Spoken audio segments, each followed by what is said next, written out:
Good evening. I'll call the meeting to order at 7:07 p.m. Welcome to the Wednesday, July 17th, 2024 meeting of the Ware Board of Selectmen with members of the Ware Conservation Commission.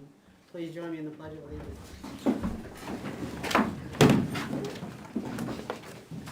I pledge allegiance to the flag of the United States of America and to the republic for which it stands, one nation, under God, indivisible, with liberty and justice for all. Our main discussion point this evening is going to be the request for proposal development for our town forester scope of work. As many of you are aware, this board, speaking about the Board of Selectmen and prior Board of Selectmen's, have made a deliberate effort to ensure the town is receiving best value for contracted services. This is not unique to the forester work. It's also being undertaken in other areas, such as electrical, plumbing, legal, lawn care, those sorts of things. Primary tenet in my mind of the best value effort is formal bidding to ensure that the taxpayer is receiving best value for the money spent. A precursor task to that is development of a request for proposal that adequately describes the anticipated scope of work and the award criteria. Again, not unique to the forester's scope of work. Another example is ensuring that the planning board's input has been covered when we're doing the RFP for engineering services. So we've got a little bit of, hopefully, collaborative history going on. As many of you agree, the forester, though, is a critical, a forester is critical to managing our town's largest asset. The tasks of a forester are not instantaneously completed either. So it's not like you can just go say, need a forester tomorrow and go get one off the shelf. So there's a significant amount of planning and execution tasks that can span many months, if not more. Back in December 11th, 2023 specifically, the existing forester contract was extended through December 31, 2024 to allow adequate time to develop the request for proposal. At that same meeting, the Conservation Commission and this board agreed to jointly meet to go over the scope of work and the selection criteria to include in the RFP. While the Conservation Commission has ultimate responsibility, it's the Board of Selectmen that must authorize signing the contract, and the time for the Board of Selectmen to provide input is not when we get the contract in front of us to authorize, it's now. So that is this meeting. And just for everybody as a reminder, I know everybody in this room understands it, but just for people at home, the RSAs that govern baseline are 31:111 and 31:112 regarding the purpose and management of town forests. And back way in 1976, almost 50 years ago, Ware adopted RSA 36A, which authorizes the Conservation Commission to manage town forests, among with many other things.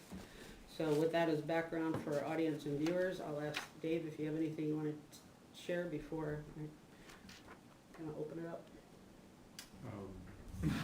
I have nothing to Okay. bring except for there's been a request Yeah. to meet with us. So. Yeah, and I asked you that because of the liaison activity that you have, so I just want to make sure we're all good. So with that, I'll thank you, ladies and gentlemen, for joining us this evening, and go from there. And seeing as we do have a quorum of the Conservation Commission here at 7:11, I, Andy Fulton, will call to order a meeting of the Conservation Commission with Phil Cody, Susanna Tateslin, and Steve Nager present. So this is something we've been at for a while. Steve's been our point person for forestry work, as that's very close to his background and professional involvement. So, we want to look at,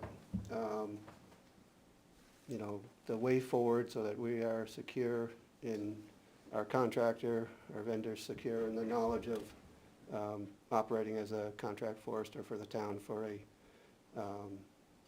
a decent time period.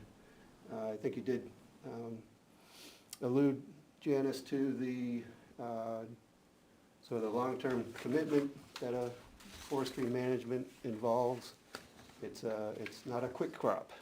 It's not a plant and harvest in a season. It's not a one-year deal. So we want to make sure that we have folks working for us who are, at the peak of their profession, their quality and performance, that are well vetted and that are understanding that this is more of a marriage than a date, so. That's a good way to put it.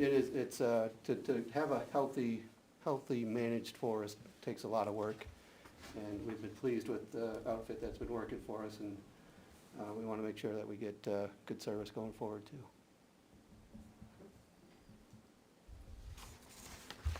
We have some examples here.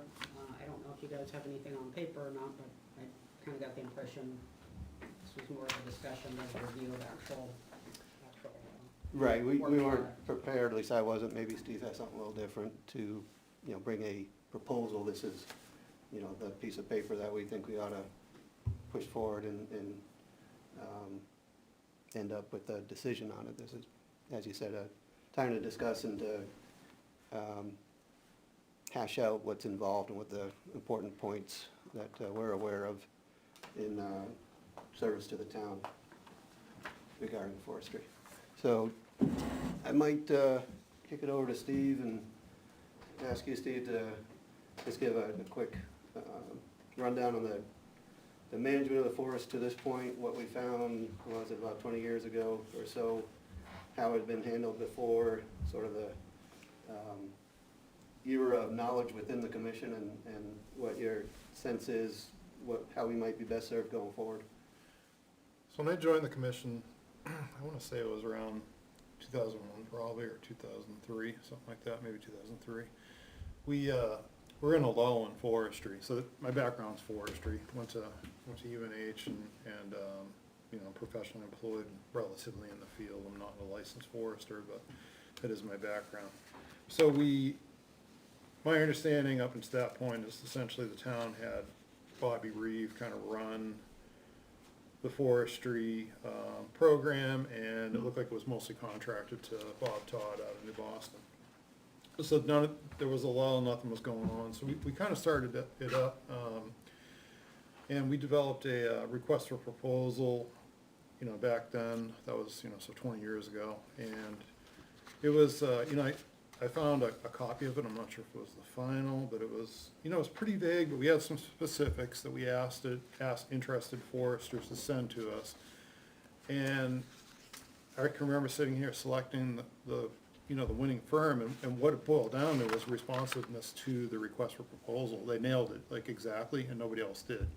So fast forward 20 years, Naomi's been, helped us, so nobody seemed to care about any purchasing policy 20 years ago, but, fast forward, for all the reasons that Janice just went over, we were looking at a contract, and I think Laura provided this from another town, so the contract is pretty good. I'd have a few little changes in here that we've got currently, and I think we need to tailor our scope to that. So just thinking about forestry services, right? The way we use the forester is a little bit broader than even just forestry services. They are like our professional land manager. And so what that includes, we've done a lot of stewardship things that hadn't been done before. Boundaries are key, right? Knowing where your boundaries are. So we had projects that Meadowsend facilitated, and a licensed forester in New Hampshire can go look for boundaries, on existing surveys to blaze them. Blazing the trees is, you wound the tree, let it dry, then paint it, right? So the boundary blazes, and Naomi will probably remember was the yellow, remember the, talking about yellow blazes. So that's one facet. And then sometimes we needed them to like subcontract for a licensed surveyor when they couldn't locate a line. We developed management plans, which, none of these parcels that we manage had current management plans at the time. Now they all do. And so we're not so much in like, in these requests for proposals for the other towns. It seems like they're like more in the developing management plan phase. We're in the maintenance phase, so we've got plans, I think, just about on every town forest as far as I know. And what that involves is, you address, forest health, soils, wildlife, management goals, which the town drives the management goals, you know, and we're pretty wildlife centric. And then lately, we've been trying to add more of a recreation, piece to, you know, the results from timber harvest and that kind of thing. So that's a really big piece of what a consulting forester does. We've also directly had them do non-forestry habitat management, you know, getting in and kind of laying out for the brontosaurus work. I think they did add a little bit of forestry to that, I guess. And we've also had them do a small amount of invasive species treatment with herbicide. I don't know if that was like once or twice that happened. So it wasn't a real lot. And then they've done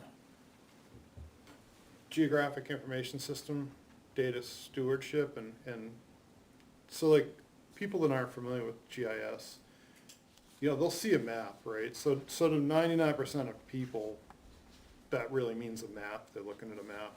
But GIS is really a database, so it's a way to store spatial information that's tied to real world coordinates. And so we have that element, that, you know, the GIS stewardship. And usually, you know, if there's a harvest, if there's, there's wetlands layers, there's the thing that we developed for the town's website. So there are a lot of different reasons to use GIS and to maintain that. So that also has fallen under that umbrella. And so I think the, you know, the challenge is the way it works typically, and then timber harvest administration. And our contract actually has that pretty well spelled out. The only glitch I guess we've had recently was it didn't spell out the actual showing.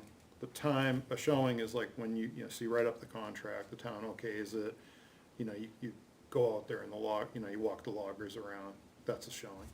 So those hours have traditionally, with this company, have been independently billed, not part of the dollar amount that's related to the stumpage.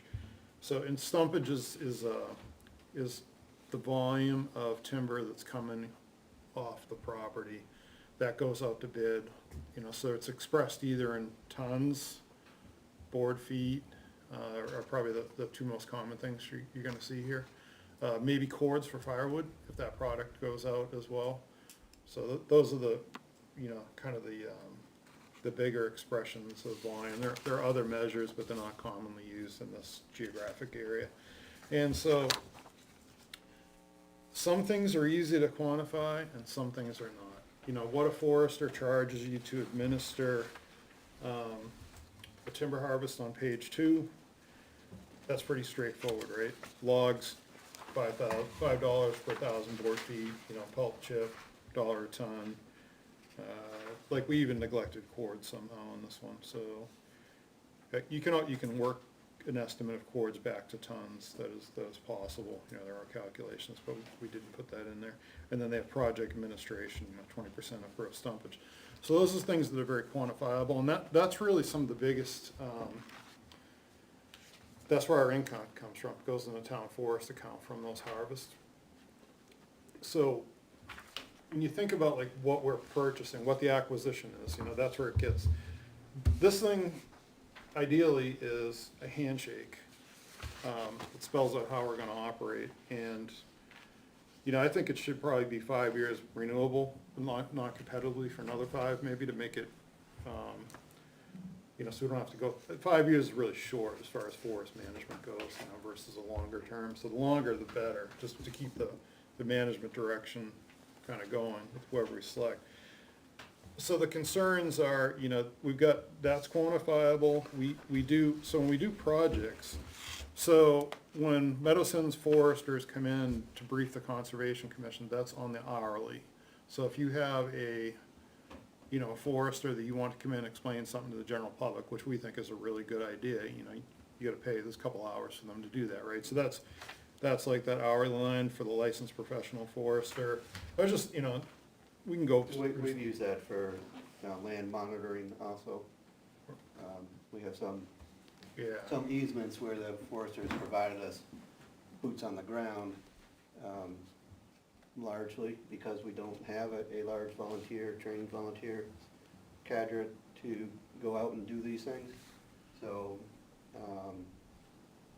we can employ at that hourly rate, folks who are, very competent in the woods and can easily do a boundary survey for us, make sure a property under easement is being properly handled and flag anything that needs attention. So the way that has worked is, you've got this overarching handshake, and then we have the proposals that we get from Meadowsend, for a specific project. Like if we say, we're gonna need to blaze the Felch Forest, locate the boundaries and blaze it. They give a cost estimate, they give a materials list, and we've authorized that independently. So those are the kinds of things that are gonna get a little bit tough unless you decided just to do everything based on the hourly. And, same thing with the forest management plans. I'm not sure if, if every we're not starting fresh, so that's kind of the problem, right? We've already got it built, so there's no reason to go back and pay for something that we've already got. So we're just looking at maintenance now, and that could be off the hourly, or it could be a lump sum that, a forester proposes to us, depending on how we want to do it. And we could just make a decision and say, yeah, you're gonna do it off the hourly, and then give us an estimate on how long it's gonna take you, and that's fine. But those are the kinds of things that we need to kind of sort out. And these two, I looked through the two Henniker and the Barrington proposal, and they cut paste each other, and they got some problems, I think, related to that they're not really comprehending. They probably don't have much of a, working knowledge of how forestry works. But, so we need to, if we're looking at metrics, if you want to be kind of cost and metrics based, then you've really got to figure out how you're gonna, assign cost targets to things. And To bring in another outfit, which we'd be all over if we were dissatisfied with the, current company. But to bring in another outfit and to have apples to apples, somehow you have to get that new outfit up to the current place where we're at. So that would be what, management plans on 10 or so properties. So can we as a town say, take Meadows End work and say, all right, well, this is the plan, new outfit, exercise a plan? I'm not sure we can.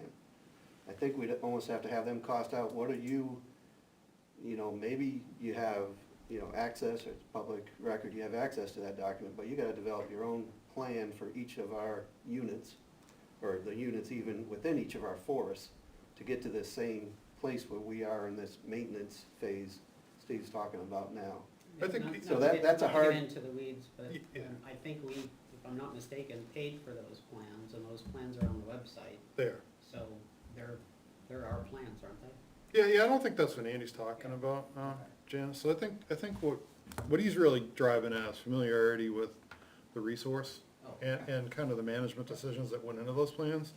Cause, everyone with a, if I go walking in the woods with Jeremy, based on my professional experience, I have different things that I'm interested in, and like if I mark a harvest compared to him marking a harvest, it's gonna come out a little different, right? And so like forestry is both a science and it's an art. And, you're looking at a constantly evolving ecosystem that unfortunately, we've even got a lot of human factors now. I don't know if you all know about, the beech leaf disease, but every beech everywhere is going to be dead in 10 years.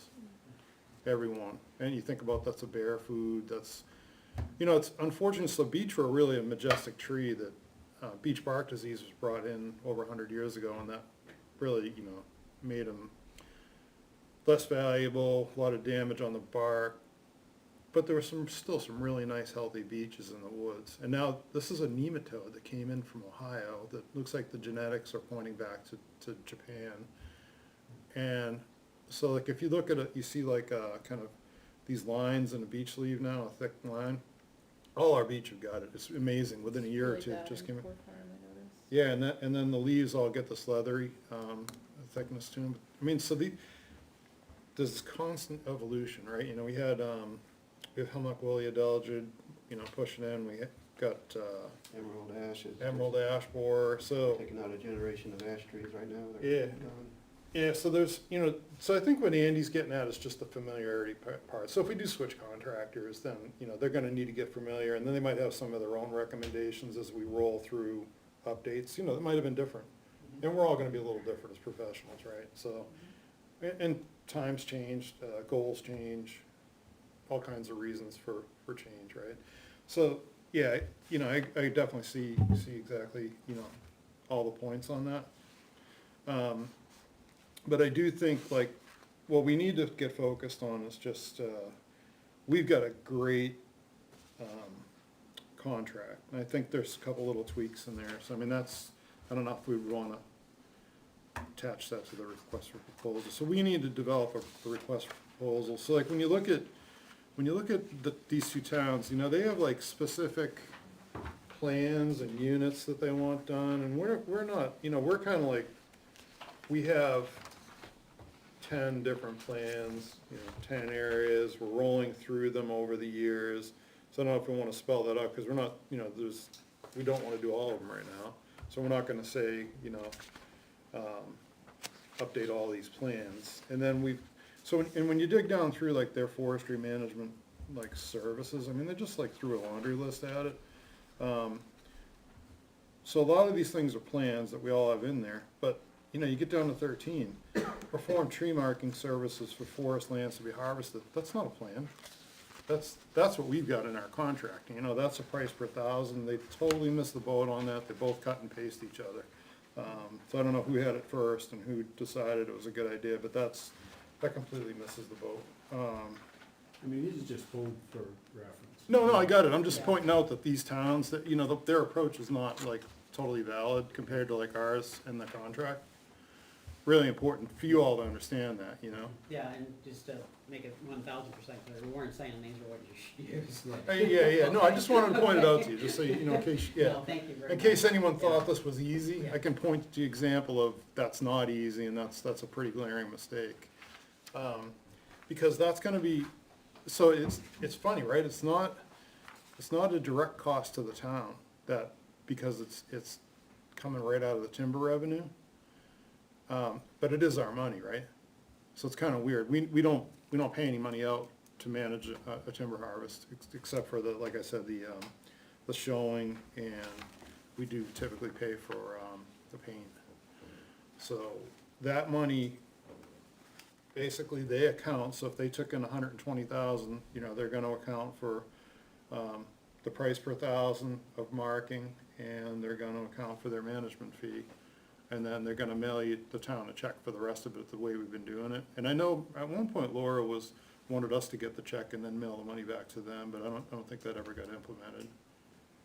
Remember that, when she said that? It was quite a while ago. Yeah. Well, we haven't done a harvest in a long time either, we just did one. Yeah, we just did one. So that's kind of a key point to understand. So most of the things that we're really, when we go to the townspeople and we ask for, $25,000 out of the town forest account, you're the agents to expend, that's for like plans, boundary maintenance, other, even a little bit of road work if we have to do that. Sometimes we take materials out, got materials. So they're just kind of a wide spectrum, but that always just gets spent on town forest, that's it. So I think like, the biggest thing for us as a commission, right, is to know like, I think these allude to kind of a qualitative assessment, I think there's things like, the references for, municipal forestry. I think it really needs to be focused on municipal forestry too. Private forestry is so different. We do, GIS is important, I don't really see them call that out specifically, and I think, we probably ought to add that to our contract as a specific, task, if it's GIS projects can go both ways as well, on an hourly or, on a specific lump sum task, with an estimate.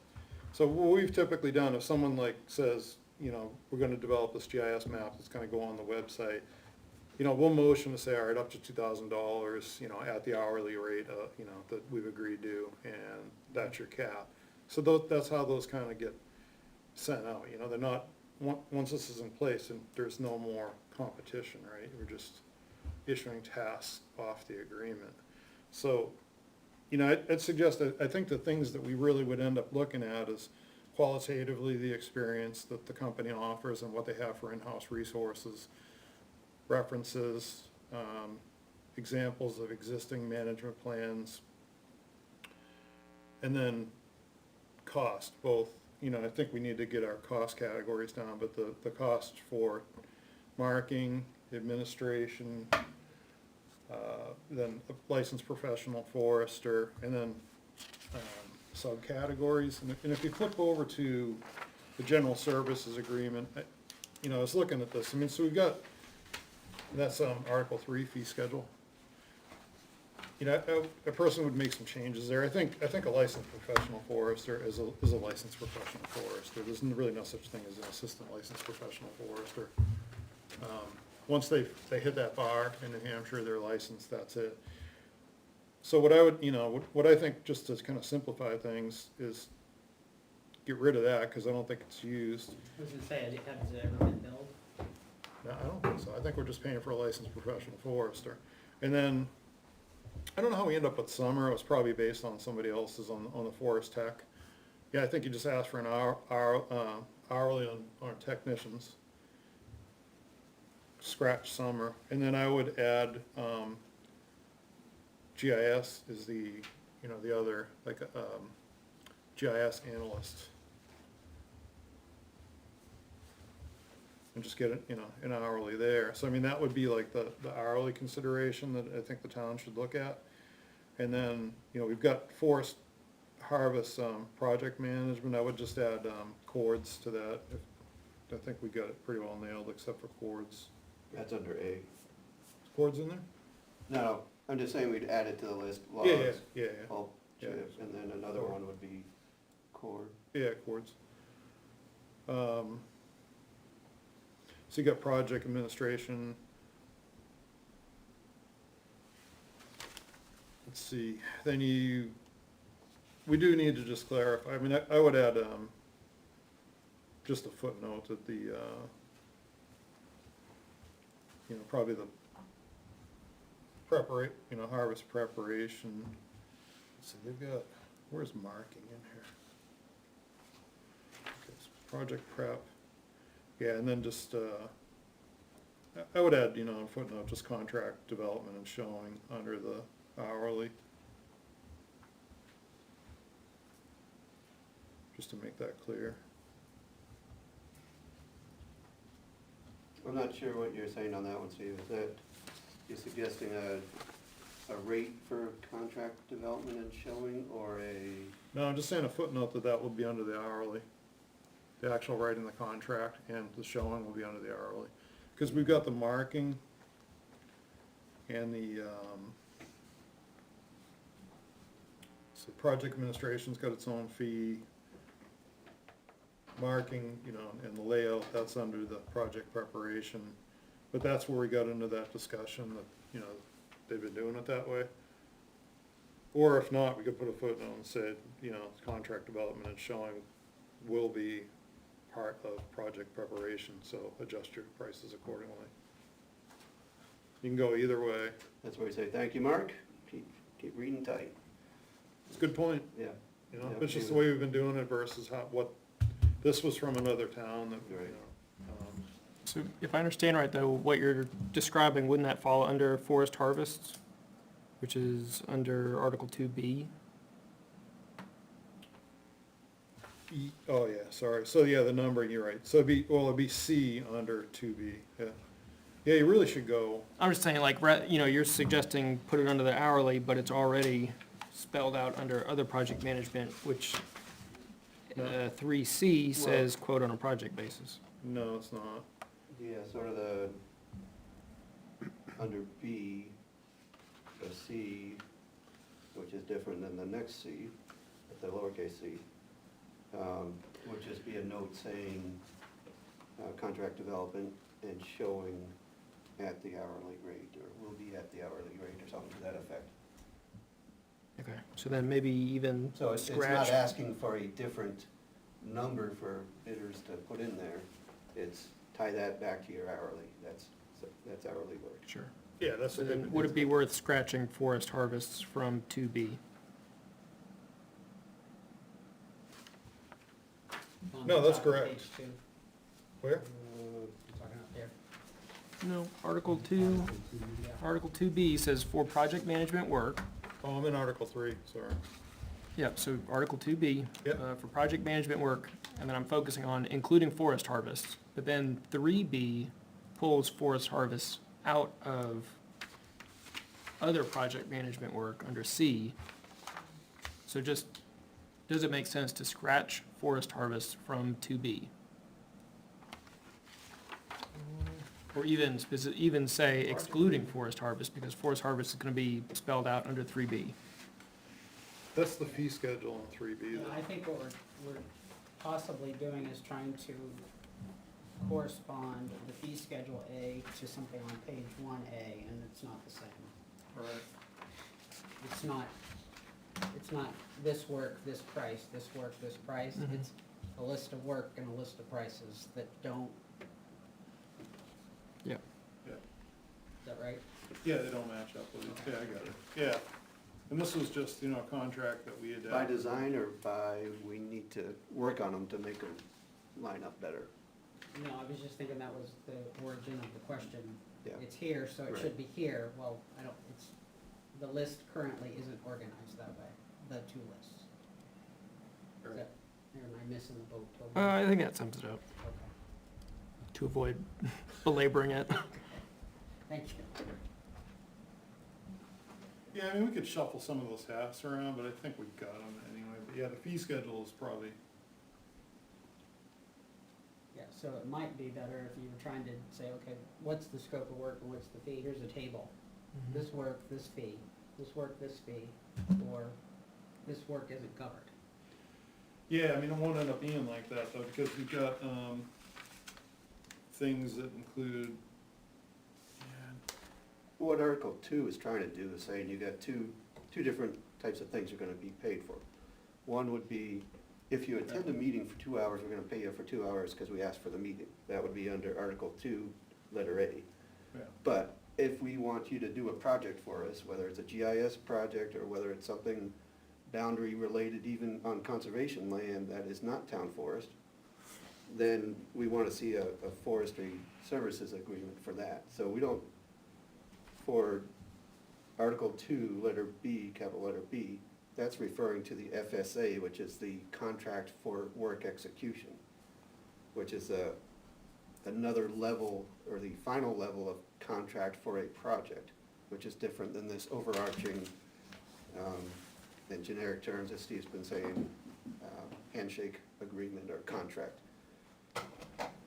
So we don't specifically use the word forestry services agreement or FSA, but that's what 2B is referring to. It's work that comes under a separate agreement that we, between, as it says at the end, both parties, before the work is initiated. So that's a project versus the first one where it's just, you're spending a couple hours at our request. We don't need to create a project out of it. We're paying you for 2 hours of work per the hourly rate. And I think this has been like a big, point of discussion for a lot of years, right? Like I said, nothing gets executed at all specifically against this. Nothing. Meaning, we have a contract with a forester. No, there's no guarantees of work in that contract. There's no promise of what you're gonna make off that contract. There's no commitment that we have to use that entity at a certain level per year. It could be a year of 0, or it could be a year of whatever our allowance from the town forester account is, 20 grand or what have you. So that kind of sets the stage, but the real performance is typically under the forestry services agreement for a harvest management or for a boundary work on a different property or any, creation of a management plan, sort of the bookwork. Yeah, Article 2B actually kind of refers to that, where it's talking about those other tasks. Both parties must agree to the contract before professional services are initiated. So that's really where the 99% of our projects fall under that. Yeah, this is not a contract to work, this is a contract for expectation when a contract is drawn up. Yeah, And the one thing Steve said earlier that we want to make sure it's understood is, it would be utter chaos to take it down to that, let's get competitive bids for each of our FSAs, because that then throws you into an unknown entity bidding without the background onto the project. So forestry service agreements are contracts that we don't want to be sort of general bid type, even though one of them could be for 10 grand of work. And so we just want to be clear that it's under the umbrella that is awarded. But then when it comes to execution, it's step forward under the FSA. We've already made the decision who's doing it. We've made the decision with the fee schedule, with what rates we're gonna use for the work. yeah, the one other thing I would say too, I think, like, in Henniker's, when they're talking about cost proposal, pricing for a 5-year contract, renewable a year at a time after the 5 years. It suggests, like, in our current economic environment, that's pretty hard to do, and I would allow, I would find room in our contract to allow the company to propose reasonable increases to, to rates, because it's all personnel based each year. I don't think you can, you can ask someone to lock in at, $80 an hour for 5 years. We were looking for a good spell to run low inflation, but I bet we're off on that. Maybe we get towards something eventually, but we're not there now. All sorts of services, contracts there, short contracts and jumping rapidly within it to keep things getting done. Just going back to the question about 2B versus the fee schedule in Article 3, is the assumption that each of these contracts submitted for a specific project, because obviously each project is a different size, might involve different management tasks, administrative tasks, that project will be based on this fee schedule in Article 3? Is that correct? I mean, I see that there's a note that deviation from these rates may occur, et cetera, et cetera. The idea is establishing a fee schedule that then individual contracts are based around for individual projects. I would say that they haven't necessarily all been that way, but some of them definitely have. Like the GIS task has been, like we've authorized an hourly amount. We probably have had some lump sum for like management plans. And I'm not sure if they priced those out per acre originally, or if it was what the, I'd have to go back. I don't even know what, if those are downstairs. So, Right, there was some sort of scaling, because as Zuzu says, not all forests are equal, so yeah. the one size management plan does not fit all. Yeah, so I think, and then even, when you're talking about like, forest inventory, I'm not sure that they built, that was probably part of our original management plans, but they would have built that in. So it's gonna be a combination of technician time and licensed forester. And then it's a statistical exercise, so it's gonna vary by, larger samples, sample area, probably the points per acre would actually get lower, you need some minimum amount of points on any parcel just to make sure it's valid. Mm-hmm. So yeah, I don't think 100% of the time that would be the case, but it seems like, the deviation would be something we just need to focus on and authorize if that just understand whatever task we're negotiating, how the cost is derived.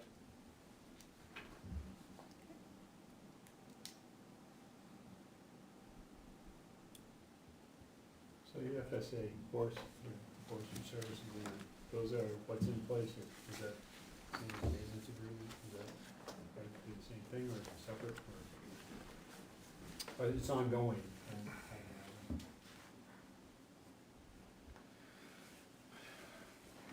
No, they're not, they're not recurring or renewed. Every FSA is time limited, so it's really, think about it as a project. So there's an execution period, Right. and when that's up, you restart it, or The, negotiate it. the only one that we've rolled forward with a new contract with the same description as the FSA that we agreed to the hourly, for, we do add another step even with the hourly work and say we've agreed, that we've already agreed on the hourly for this year.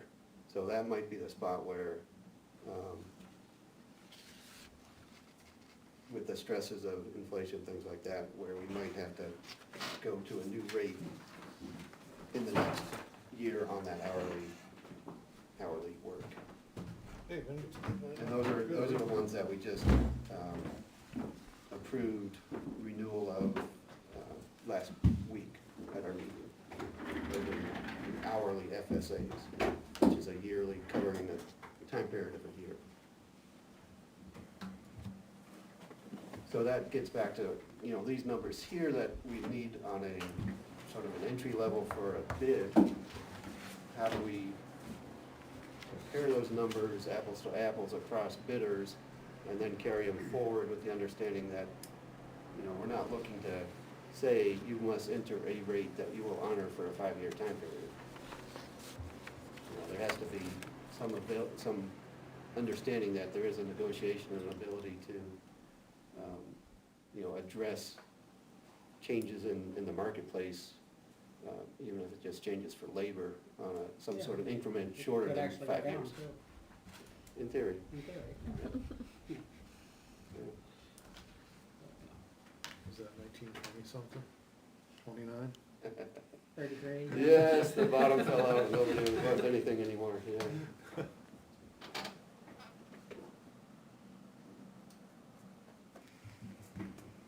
Yeah, I mean, that's probably even the case with the project preparation dollar amount. I mean, that's gonna change over time as well.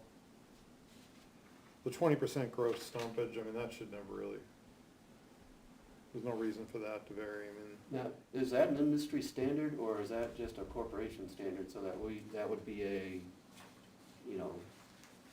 somebody could position themselves on a bid by saying, no, we're only gonna ask for 15% on stumpage, so we're gonna, move to the front of the line with a play like that. They could, but it's not, I mean, it's a qualitative assessment, I think, is what we're driving at, so I mean, looking at prices will only be one part of it. That's what I'm driving towards, is how do we put together something that we can put That's out what there? that's my question too. Yeah. And I have, Well, we're not gonna put the pricing or cost information, we're gonna be asking what they are gonna be charging. So Dave, I think We're we're gonna put the items, what they right, expect. but the question is there an industry expectation such that,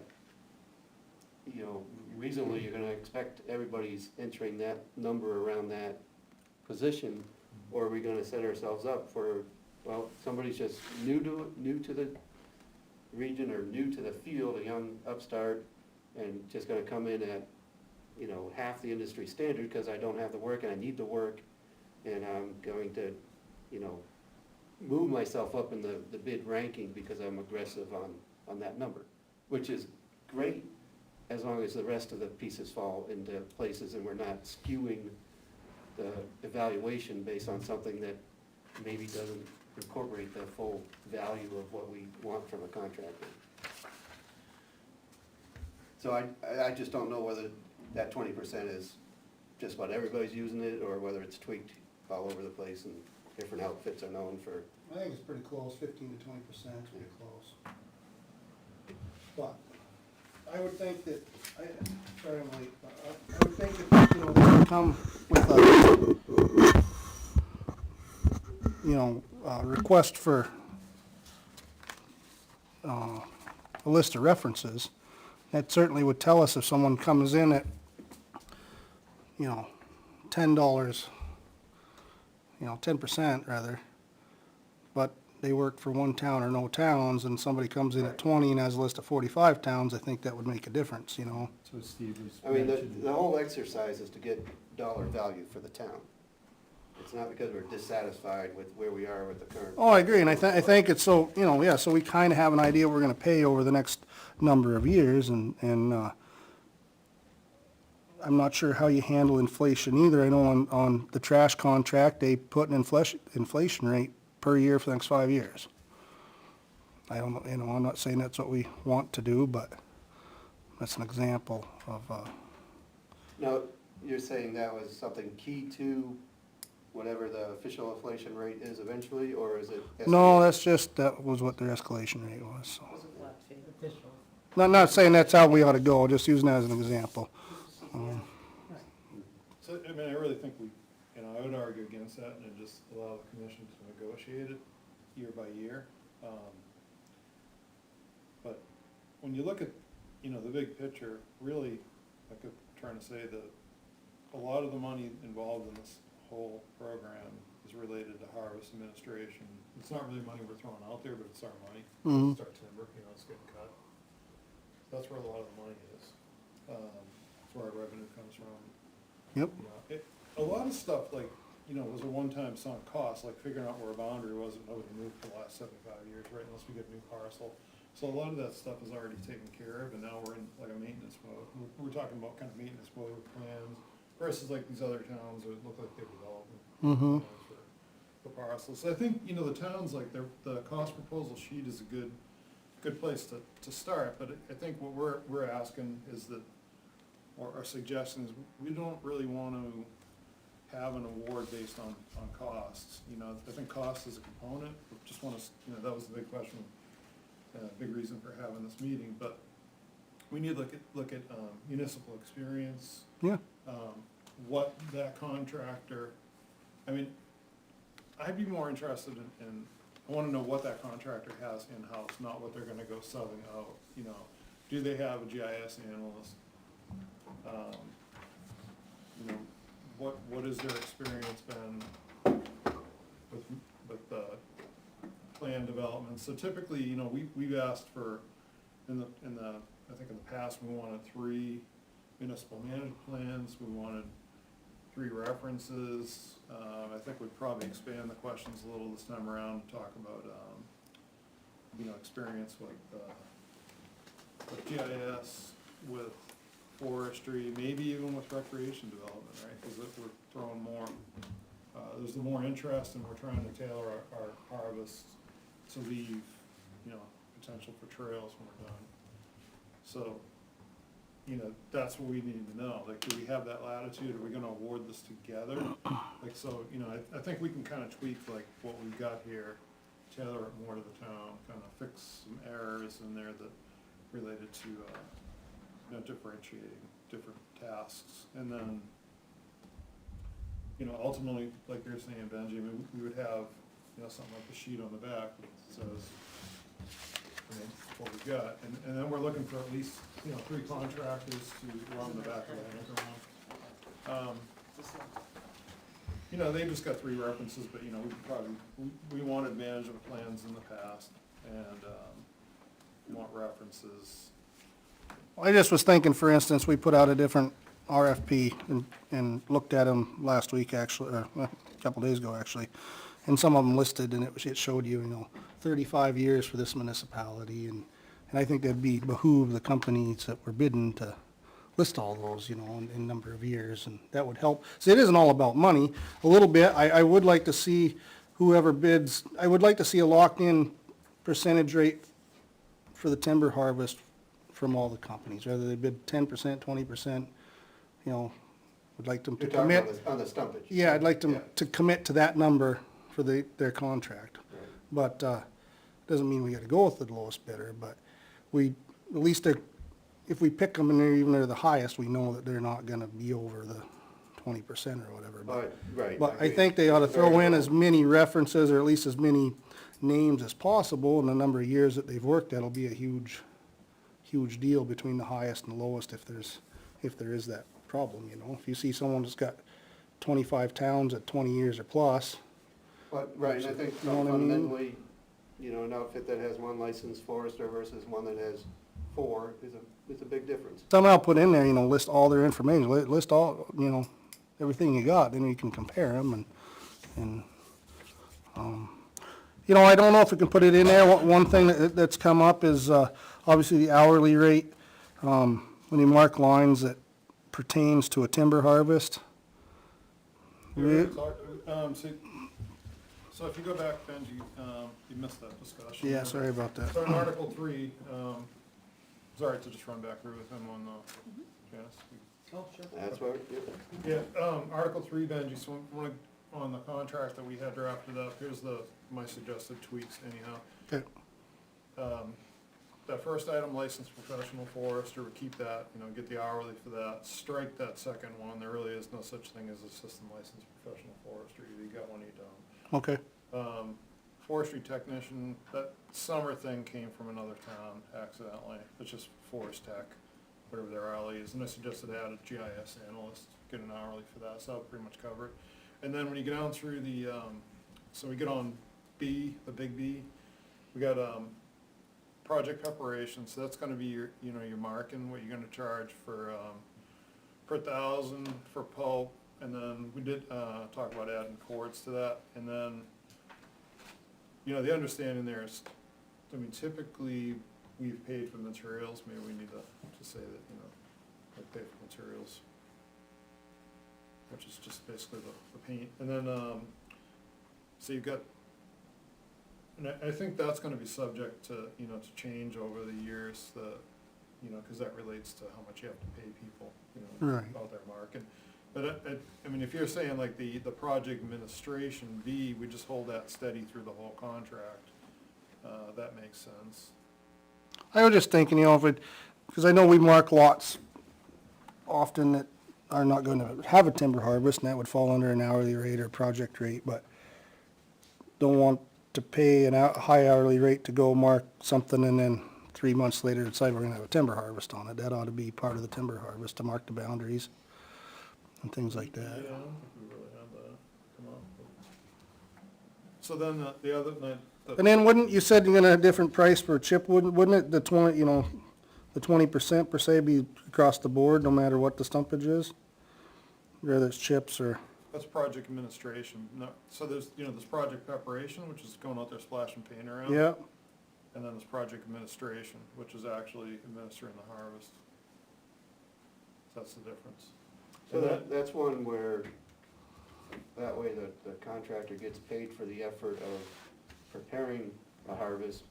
Say they prepare the harvest, they get the bids in for us, we open the bids and we don't like a single one of them. So we can still pay the contractor for the prep, even though they don't get any stumpage, because there was no, you know, no activity and no harvest that actually was accomplished, which would be a bad, bad position to be in, but it's conceivable that we could run into that sort of situation. Yeah, I don't think anybody would be real happy about that, but I mean, yeah, so we held off for a year on this harvest, you know, kind of an analogy to that. And then to Benji's question and, you know, the comment that Mark's had is, there's the oversight in here on the, so we're adding a small c in that section B on, the actual contract development and showing will be at the hourly rate. yeah. That's what we've done, and that was an oversight, because right now it looks like that should all be included with B, small b, project administration, but that has not been the practice over the last 20 years.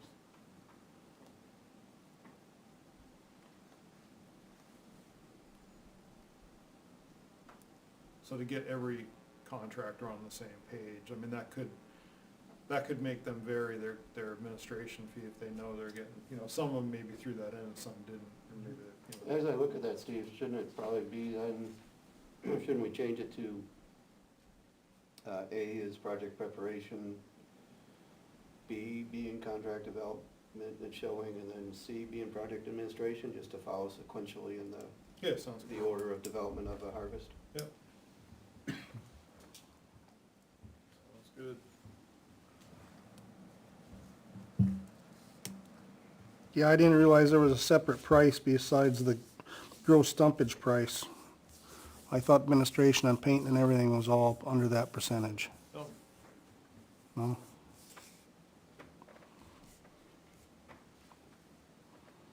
Again, I think it leaves you kind of rolling the dice on it a little bit. How so? I think that it always ends up being one contract though, that's all, because nobody's gonna sign a contract just to, a separate one to go mark this without having,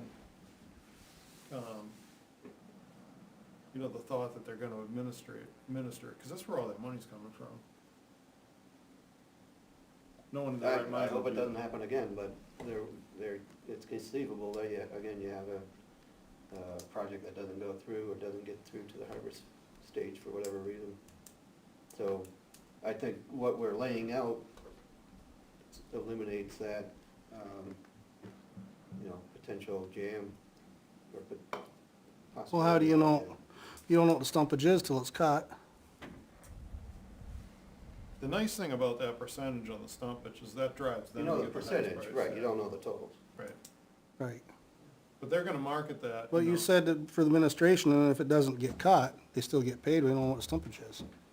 No, he's saying they get paid for the marking, I think is what he's talking about. No, you get paid for doing the preparation and the bidding. Yeah, You get paid through the holding, getting through the bid process.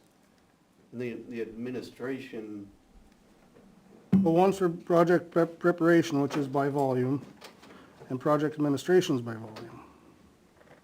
Yep. You don't know the volume till the timber's cut. no, I mean, you're gonna have an estimate, but yeah, I understand exactly what you're saying, assuming that's a lump sum.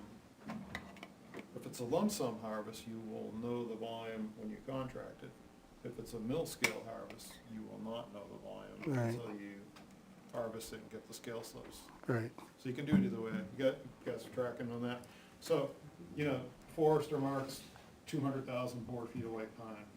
We can put that harvest out to bid and say, our numbers are 200,000. You will bid on our estimates. It's a lump sum. We don't care if you cut 300,000 or 150,000. It's not our problem. You're buying what we mark. A lot of sales are done that way, but I think at the real big level, I don't know if the state's doing that, they probably are. But anyhow, then a more traditional way, smaller sales, is to do what's called a mill scale sale. So we say, hey, we think there's 100,000 of white pine, we think there's 50,000 of red oak, and logger ends up with 120,000 of pine. They pay us on the 120,000. And then maybe even negotiate at the product level, because there'll be different grades, when you bring that wood up to Henniker to the mill, they grade it. So just whatever you threw in that contract, you could have, just by species and the basic product, or you could really go down in the grade as well, if you wanted. And like with oak, there's a, veneer, so those logs get peeled to make like a, finished plywood, and those command a lot higher price than like a saw.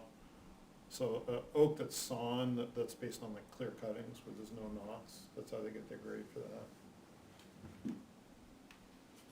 So I think, but Andy, to your point, I mean, more than likely 99.99% of the time, that's all one forestry services agreement. So no one in their right mind is gonna wanna mark your harvest for you for that amount of money and not have the money coming from the sale, because that's where they're really making their cash. oh, Benji raises a good point, and, Because if you I don't. if you move your I don't wood, understand why, in that sense, I don't understand why they're two separate lines. cause if you cut, and I know when markets swing, it stinks for the forester, but it stinks for the landowner, and it stinks for the logger too. So everybody suffers, but, when pine's paying $500 a thousand, the forester gets paid 20% of what the mill price is. So it's 500 for the grade and it's 100 for the box. He gets 20% of those numbers. So that's what that 20% means, so I didn't know why there was an additional for the other. Not, if that's what the industry is, I'm not arguing, I just didn't know that. And you can't, he's not get paid until it does, I don't think anybody's gonna do a big timber harvest out scale slips, because like you say, usually, I mean, even if you're a really good forester and a really good logger, you should cut over what you mark, you know, a little, 10% anyway, so. You don't wanna get paid for that 10%, right, so. I think it's reasonable, I mean, we're not talking a lot of money here on the project prep side anyhow, like I said, most of the money is in the administration. Well, you could just, I don't understand the distinction though. yeah. That's what I don't, I'm only I asking. guess I'm jumping in with Benji on this one. Why do we have a separate line for prep that's based on a redundancy? Something that wraps into the stumpage also. Seems like that was in the contract with Laura, and that's the way we've been doing it, so it must be kind of the standard for consultant foresters to do it that way. I mean, I could make sense of it in the way I described it earlier, but I can't, what Benji's pointing out, you know, that sort of attempt to make sense of it doesn't hold water anymore, in my estimation. But can it be based off an estimate of the cut?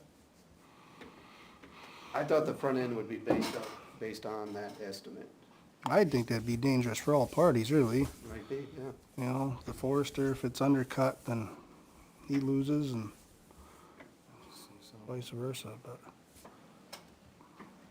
I've cut a lot of trees, I haven't cut a lot for foresters, so I'm not an expert in it. I thought that percentage covered it all after the mill slips. I thought that's how it worked, but. No, I Not agree. an I'd expert like in to- it. That's why I raised the question, because if that's how it is, I just want to understand how that works, so. If you're just talking the project preparation, how much are they losing off an estimate? It'd be $1,000, say we're in 200,000 board feet, I mean, they're only charging $1,000 for that marking. You can see that number doesn't work, then you think about compared to, you know, what's mine right now, stumpage. They're getting a stumpage, not off the mill. Because their payment. Is that what they're getting? Yeah, because you're getting the mill as the logger. So if you pay 200 to 1,000, that's 200,000 feet in there. That's $40,000. I mean, we just did we got 100,000 out of this last sale, but just, you know, in that case, that's 40 grand. They're getting 0.2, so they'd get 8,000 out of that 40, and we'd get 32. So they're just tacking an extra, you know, $1,000 on for marking it. And plus or minus, it's Yeah. ballpark, like what, you know, to go mark 200,000, how long does that take? 200,000 to mark that? If it's pine like, The size of the trees, right? it's pine like they just Well, cut, it's not very long, but. Yeah, it depends on the stand. Right. It could take, you know, so pine can be up to 200,000, 20,000 board feet an acre around here, and so it depends on what kind of harvest. If it was shelter wood, which means we're in the regeneration stage, so the forester's not moving around a lot, you know? It's quicker, right? But if you're doing a thinning where you're only taking 1 out of 4 trees out, and that's way more spread out, so it's slower. Where I was going with this was, is it possible to convert A into using the hourly rate? Say you get paid hourly for the project prep, so that's why I was asking, how long does it take when you said $1,000? As written, you know, $1,000, so then you could buy 15, 10, 15 hours. About 13 hours. Problem is, when you work hourly and something like that, it could be subject to argument, right? Yeah. I can mark trees faster than you, right?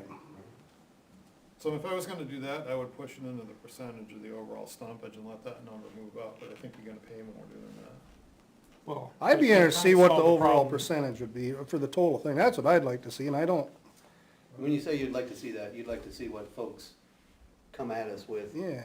and I say, do. town of Ware, you know, in looking at what you're asking for, I'd come in at 15, or I'd come in at 21, or whatever. that Kinda, number- but, I mean, if this is, For the stumpage. this is an industry standard, I ain't trying to argue with it either. It seems complicated to me, but. Would it be possible to have a caveat, like, this is your percentage, if in the case that the harvest does not go through, marking and preparation work shall be charged at the hourly rates. I don't think that's a bad idea. But then they'd have to track it. I mean, so they're not track, they don't have to track any of that under the scenario. You know, some Well, folks might, some folks. We went after the hourly rate, you could go back to the word footage, Yeah. back to what they have there, right? Well, no, I mean, I think Well, it's this is easy to say to if the sale avoid doesn't being happen. based on like an estimate or not. Yeah. Right, but you said Yeah. that line there, the $5, I know that's a example, but that kinda covers if it doesn't happen, well, we could put that if it didn't happen. I think that's a challenge to disentangle a sale. I mean, if you're gonna, if you're gonna hack off on one, you need to do it. It's gonna, you're gonna end up, that's where their money comes from. That's the Mhm. bottom line, You look at anything they do, there's nothing that generates that kind of revenue. No, it's the project administration. Do they Yeah, get the that's money? what- Yeah, that's where all the yeah, revenue's yeah, come yeah, from. yeah. Yeah, I mean, that's what I was saying, like, they're not gonna go out there and mark and just walk away from it, at $5 a thousand, they're gonna lose money. I agree, That's, right. so, yeah. But you said the only reason that was in there so is in case it didn't really happen. No, I think Andy might have said that. Oh, okay. I don't think that, I was thinking Andy might have missaid that. Oh. You know, maybe I don't understand what the distinction is, which is not a comfortable place to be. I think it's just one of those add-on charges like we run into life everywhere, and it's been a tradition, Certainly, they've been doing it for the last 20 years. I mean, it's like I said, if you got rid of that, I mean, it's really not that much money. So say on a harvest, even if that's $2,000, you get rid of that, so if they jump up to 22%, then who really made out on that deal? Them or us, right? At that point, it's just a shell game on, Yeah, which one you're gonna hide it or incorporate it into. yeah. I don't- Now, under A, say you left that in there, would that be of gross stumpage or of estimated stumpage? That right there, Mm-hmm. that's a good question. Probably estimated.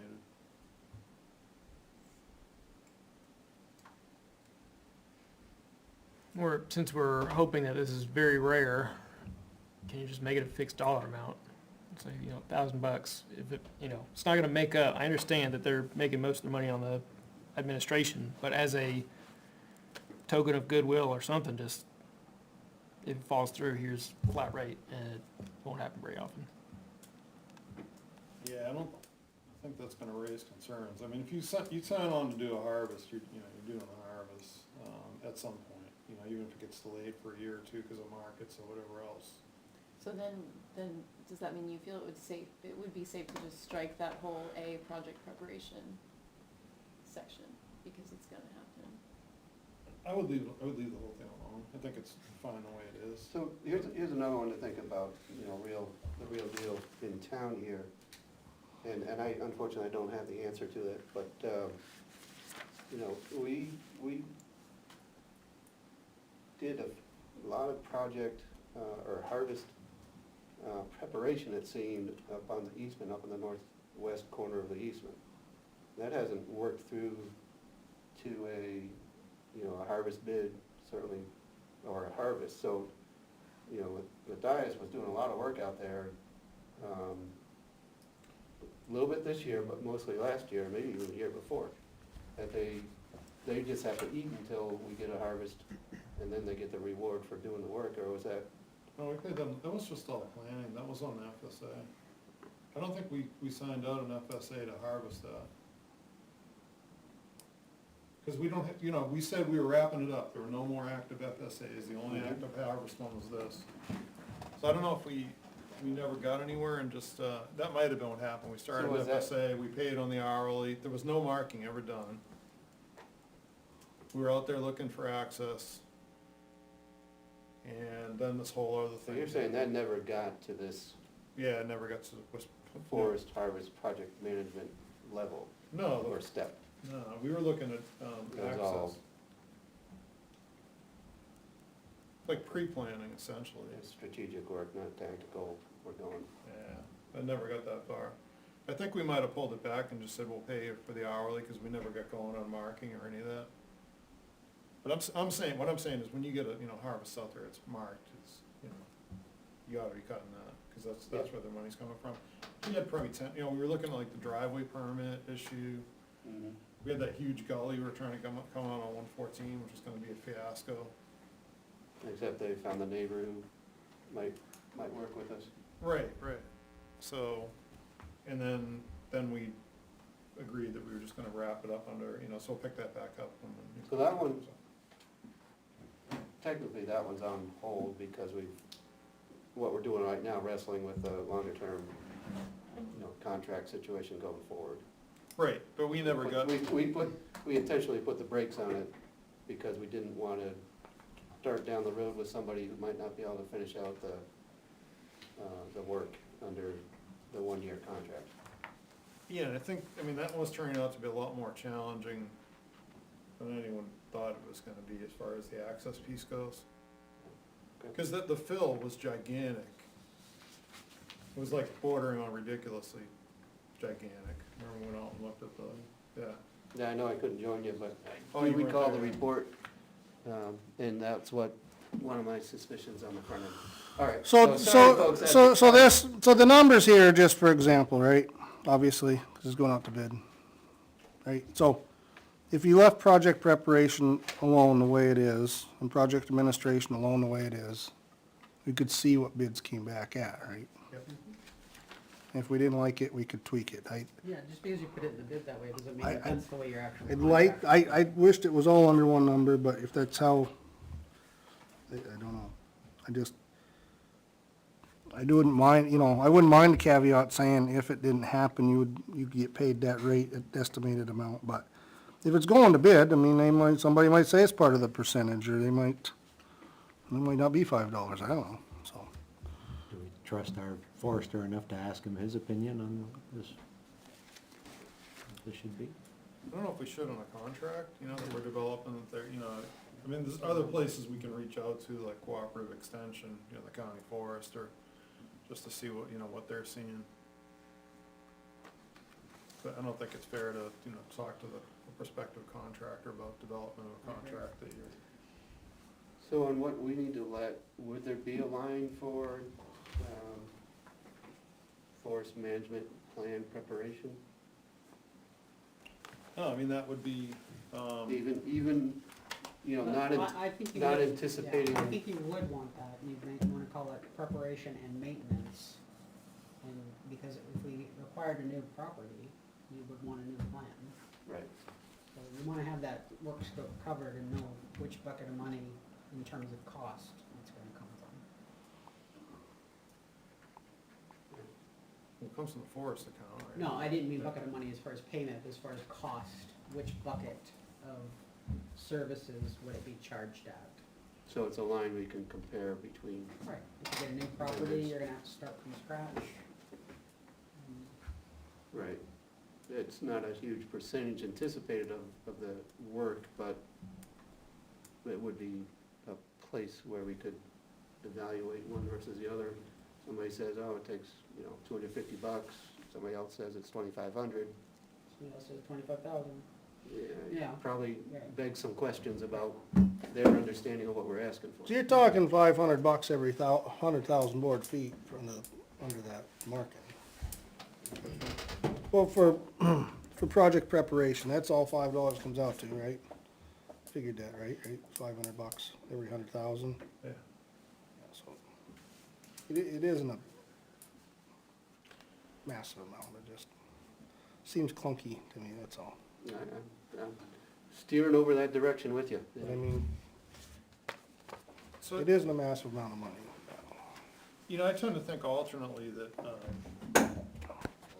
so the plan updates, not necessarily new plans, there's two approaches, right? And one of them would be what's your base for a plan and how do you expand that per acre? You have to know what you're asking for in each plan, right? Whether it's, and so we could have a property that is 50% field, that's, not gonna cruise the timber in the field. So I think that's one of the complexities with forestry, or, we could look at it as when we do a contract for a plan that, the contract we've chosen, I think like Zuzu alluded to earlier, we could just say, hey, give us the breakout, what's the approximate hours of a licensed forester, how many hours of a GIS analyst do you have into this proposed plan? So we've already got that to, that figure to work with. that would work too. Yes, I mean, I think that's covered, and that's the challenge, right, with something so complex that there are a lot of different scenarios. Yeah, so I think the issue, and it's not an issue per se, it's just an obstacle that we're gonna have to overcome is what kinds of tasks are we saying this hourly rate's gonna cover? Right?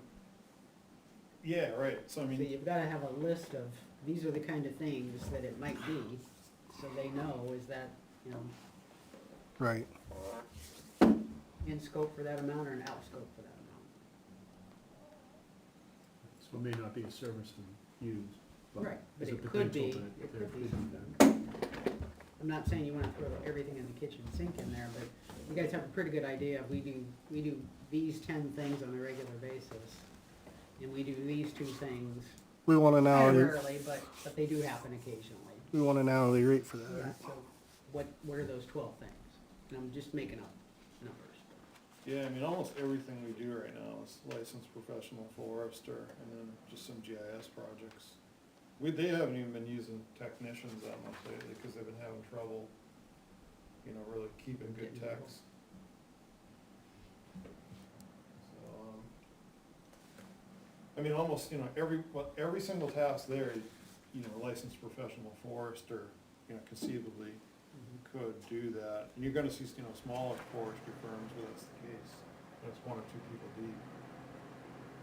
Yeah, I think we also need to be very specific about what we want in project preparation and project administration. What do we think those tasks are, so that we're getting apples and apples? 'Cause to somebody, it could be, I just send out an RFP, and to somebody else, it could be, send out the RFP, and I do the showing, and I do, you know, 5 other things.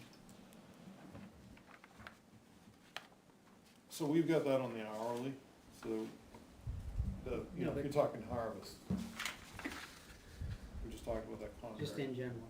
I mean, there's really not much else they put out for us to contract. Most of that stuff they're just accomplishing. The only thing that we've seen them subcontract is licensed land surveyor, and then they've just administered that at the hourly, that's it. So if you tell anybody in the industry that you want project preparation, everybody has the same understanding of what The that is? timber harvest, yeah. Yeah, I mean, you got that under timber harvest, forest harvest, project management, project prep. So So that's your, you know, that's your layouts. there'd be no variation in tasks between anybody that bids? So the variation's gonna be, it'll relate back to the forest management plan and the silvicultural prescription. So like how we're talking about, you know, it's gonna vary stand by stand, right? You know, the Mhm. marking. And then there's different things that, you know, some forest, all right, so if you get into a clear cut, they're not gonna mark the clear cut. So that, you know, we'd have to talk about, all right, how, you know, if we do a 10-acre clear cut somewhere for habitat, there's no marking involved. I mean, they're probably gonna come up with some estimates maybe on timber crews. And then just, you know, flag the perimeter and put it out to bid. So that's where you're gonna get your variation on your harvest layout. And your, you know, the silviculture that's really involved. So I think what we're keying into, Janice, there is that there's an expectation of, that we're presenting as a standard that the industry understands, Yeah. uses, Yeah, utilizes. and maybe there's So- one, and I'm just not aware of it, because I don't live and breathe this as closely as you guys do, but if there's not, what do we want? Right. I mean, what they do is they lay it out, they create a prospectus that goes up, you know, with a contract, says what's in it, timeframes, and, you know, just went through all this, right? That's, so I mean, we could add more details to that.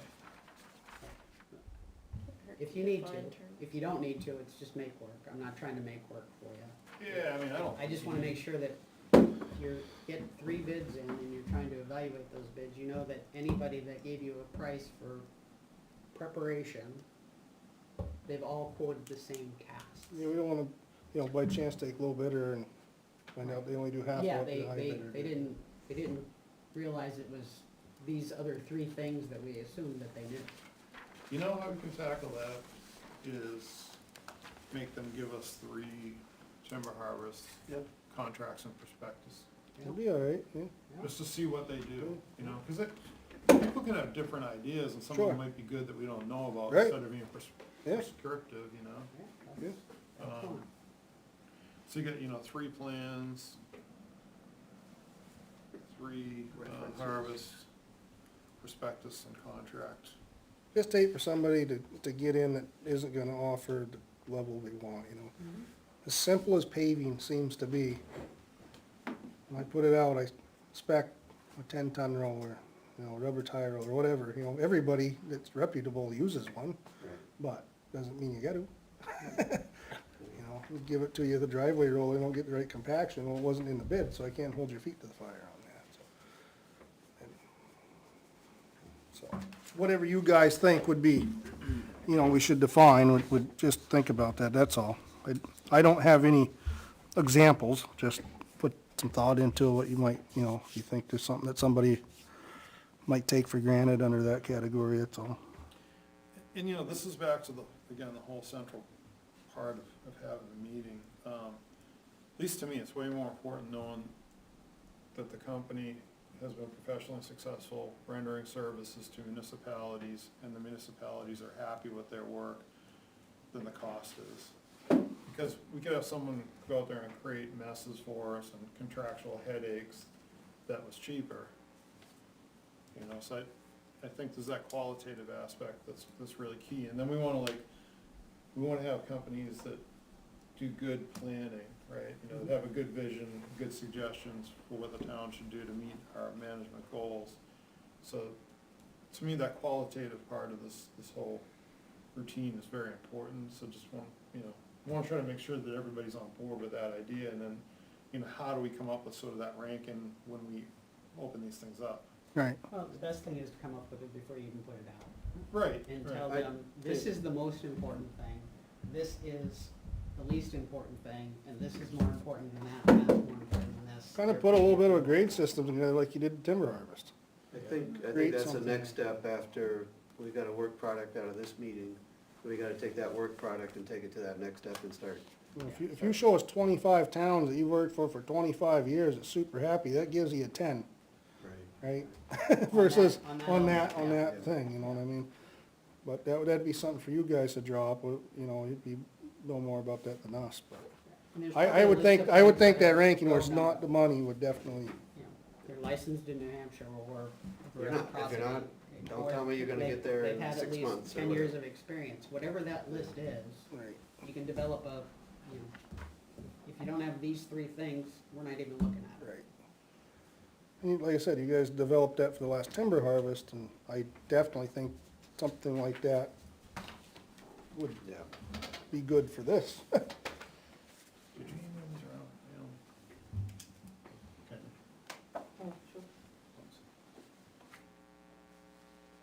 And then I think it's also important to be clear on what, if anything, they're gonna be responsible for subcontracting or overseeing, such as selecting a logger. Yeah, that's actually not a subcontract.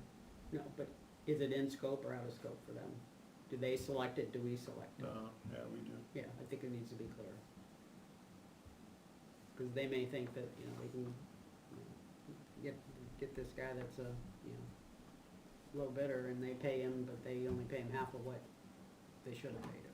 So it's funny, it's the other way around, they want the high bidder, right, because they get a percentage of it. Right, but I mean, you know, they keep the other half percent, you know, whatever.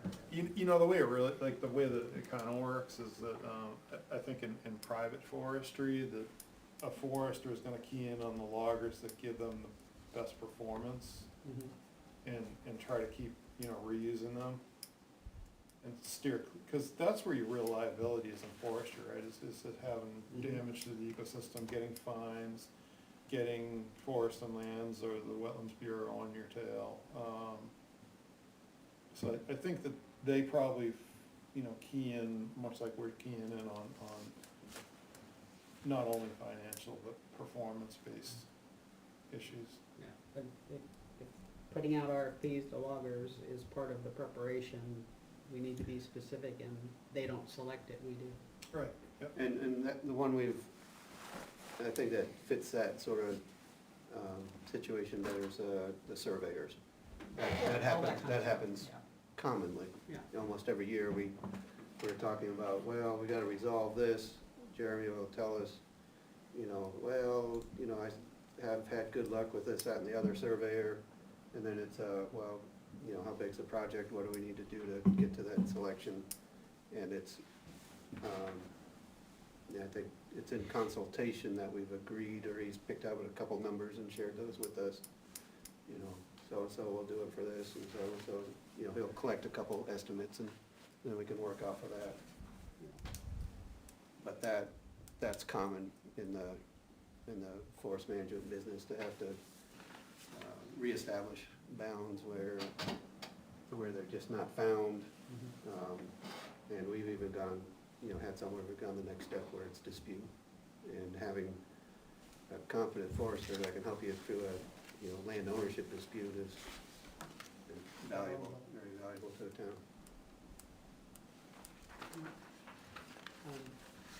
I would also put in the RFP what's the list of properties that they're gonna be overseeing or helping with. Yeah, I saw Or that. refer them to the town website that lists these things, or. I didn't somehow. realize town forest, exponentially we're ahead of Henniker in the amount of town forest and where. I did not realize how few acres of town forest Henniker has. It's amazing. Caught me surprised. I don't know if that's, you have to generate a whole new list, but there's probably something that already exists. Oh, we that have, you we, point oh, to. yeah, absolutely, we have that. Have it in I can give it to you right now, but, Okay. we definitely have that in a couple different ways. If we're doing anything involving invasive species management or control, we need to be very specific that that needs to happen in accordance with local, state, and federal level laws. Yeah, it's a state law. Can't spray without having a license. Tell them that. Wouldn't that, do we have a, no, in this contractor's there, does the town have like a general compliance statement that just covers everything? Like what you just said, Janice, for all contracts? They must follow Oh, local, state, and right. federal. Right. Yeah, Yeah, I would think that you could find something that would umbrella everything, right? I don't have Does the forester get any kind of reports on a regular basis, like activity reports or billing summaries or anything like that? yeah, we get You get quarterlies, right? billing summaries and, well, the quarterly something we started, but I mean, the billing and the, whatever the end result is for whichever Or project. project, yeah. But I mean, just as far as, this is what happened in the last X time frame. We decided to do that on the hourly, and those are the, so we have them come in, that's not in the contract, that's something, we. No, but that would be a task that you'd want them to do, and you would expect to pay it in Yeah, an hour. Expect them to prepare it, even though we're paying for it, so expect a quarterly report. It's a task that you want them to do. Even- and you even wanna if we're make sure paying. that they give it to you. yeah, we actually have them come in and do it, Right. yeah. Right, but to build that into the, An expectation of a specific deliverable, and here's how we're gonna measure that deliverable. into the bid package, yeah. Yep. So just those kinds of things.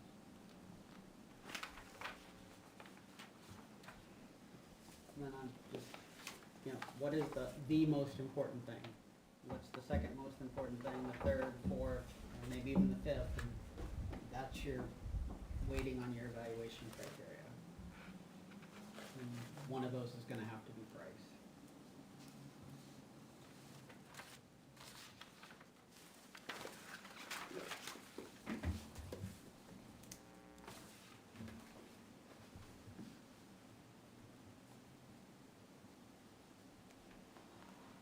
And that's why it's important that you're getting apples and apples with the pricing.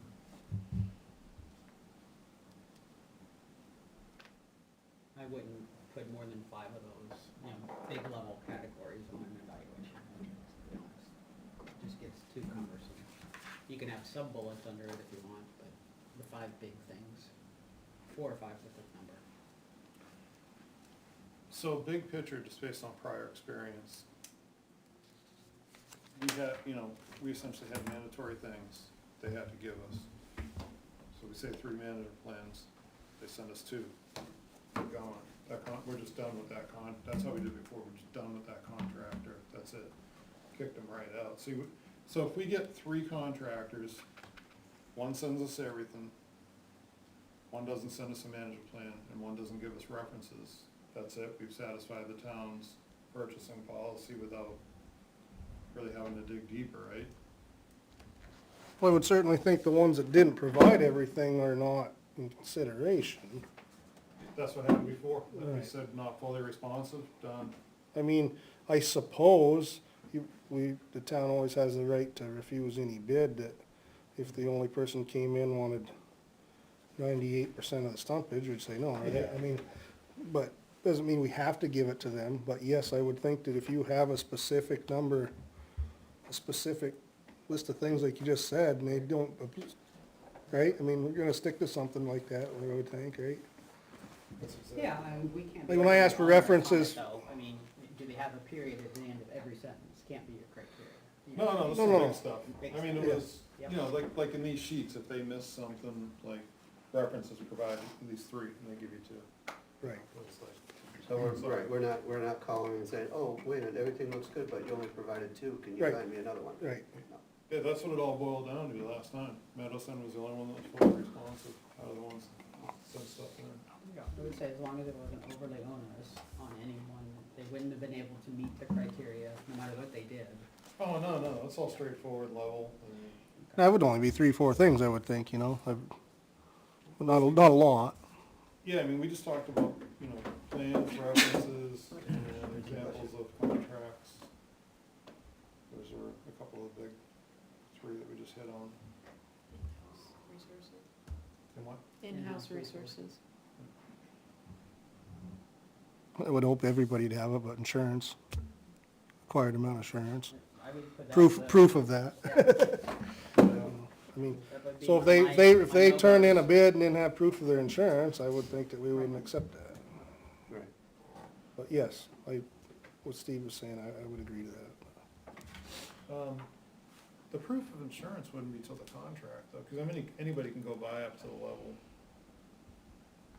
I don't think that would be an evaluation factor, right? 'Cause they could buy that once they won the bid, that would just be before it gets signed.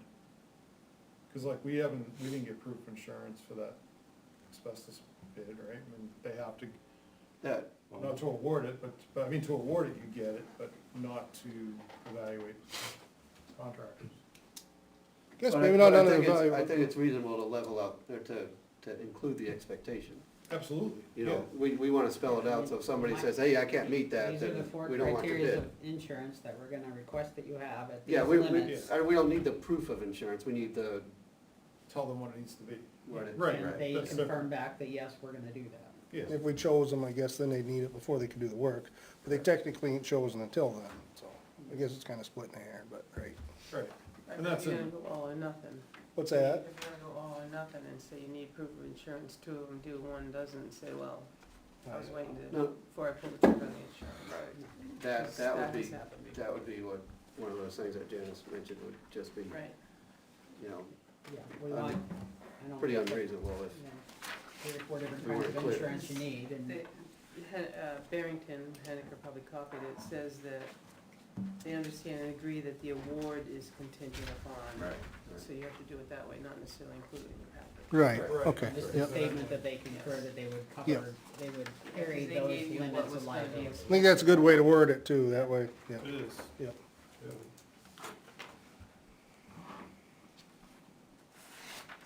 Yeah. Yeah, workers' comp, professional, Mhm.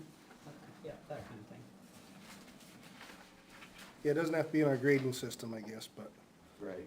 worded how she just. Right, no, who's saying on that, yeah.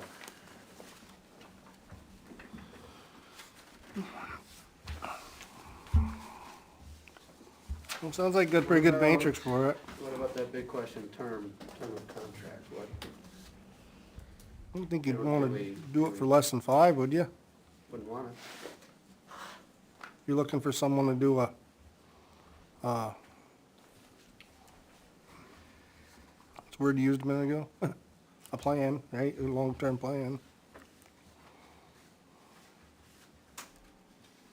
I don't know if 10 year, I mean, long-term's 10 years to me, I don't know if 10 years is something, people change a lot in 10 years. I don't know if that's Tell me something, about your fee schedule, right, right? yeah. How long do you want to tie in, 5 years? That's a No. long time. No, I fee schedule. agree, I agree, but that wouldn't be, Right. that, the fee schedule would just be a starting point, and it Right. wouldn't be asking, lay out this fee schedule for the next 5 years, that's unreasonable. Are you guys gonna hold the percentage for the stumpage to the term though? Yeah.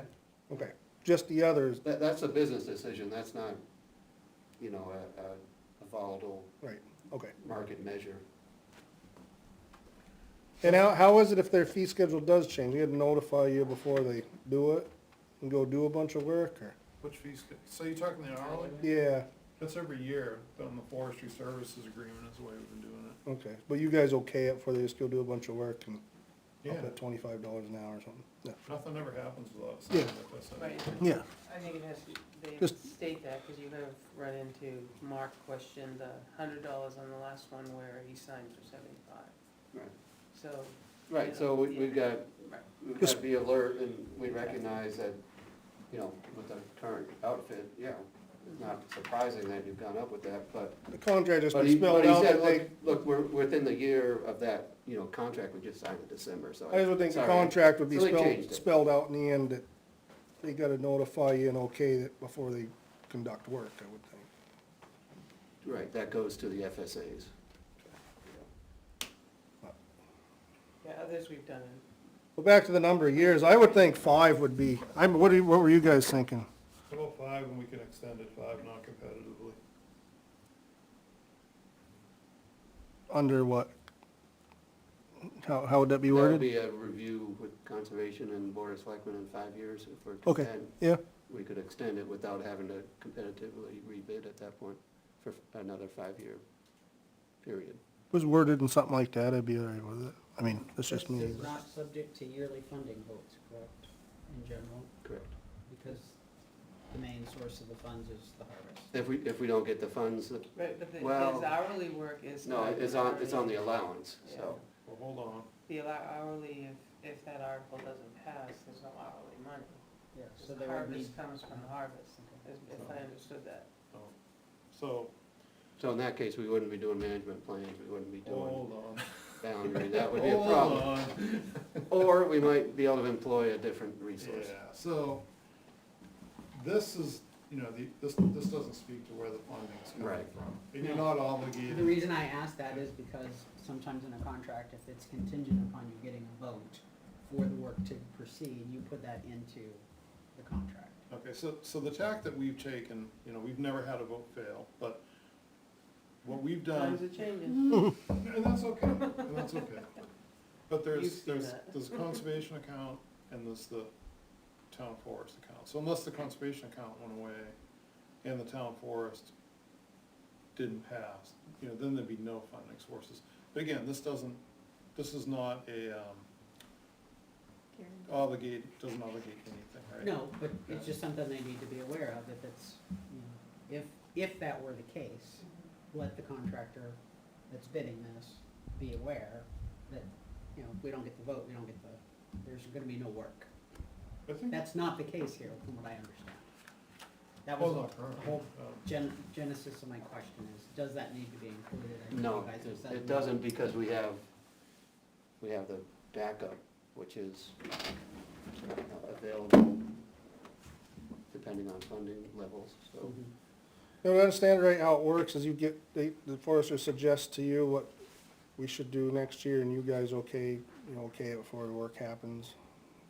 I think we should put out a Mark can put out a timber harvest on Felch Forest, and you guys say, yeah, I think it's a good idea, and doesn't just go do it before it's Well, okayed, right? that's a good point, because you could have some outfit that's looking for us to, you know, do that driving where we are looking for, the way you describe it, where the forester, contract forester has the guidance already built in and says, yeah, this, next year you're gonna do this, and then we approve that.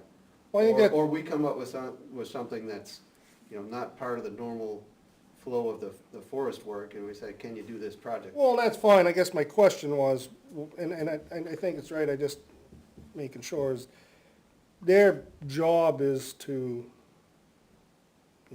forecast management.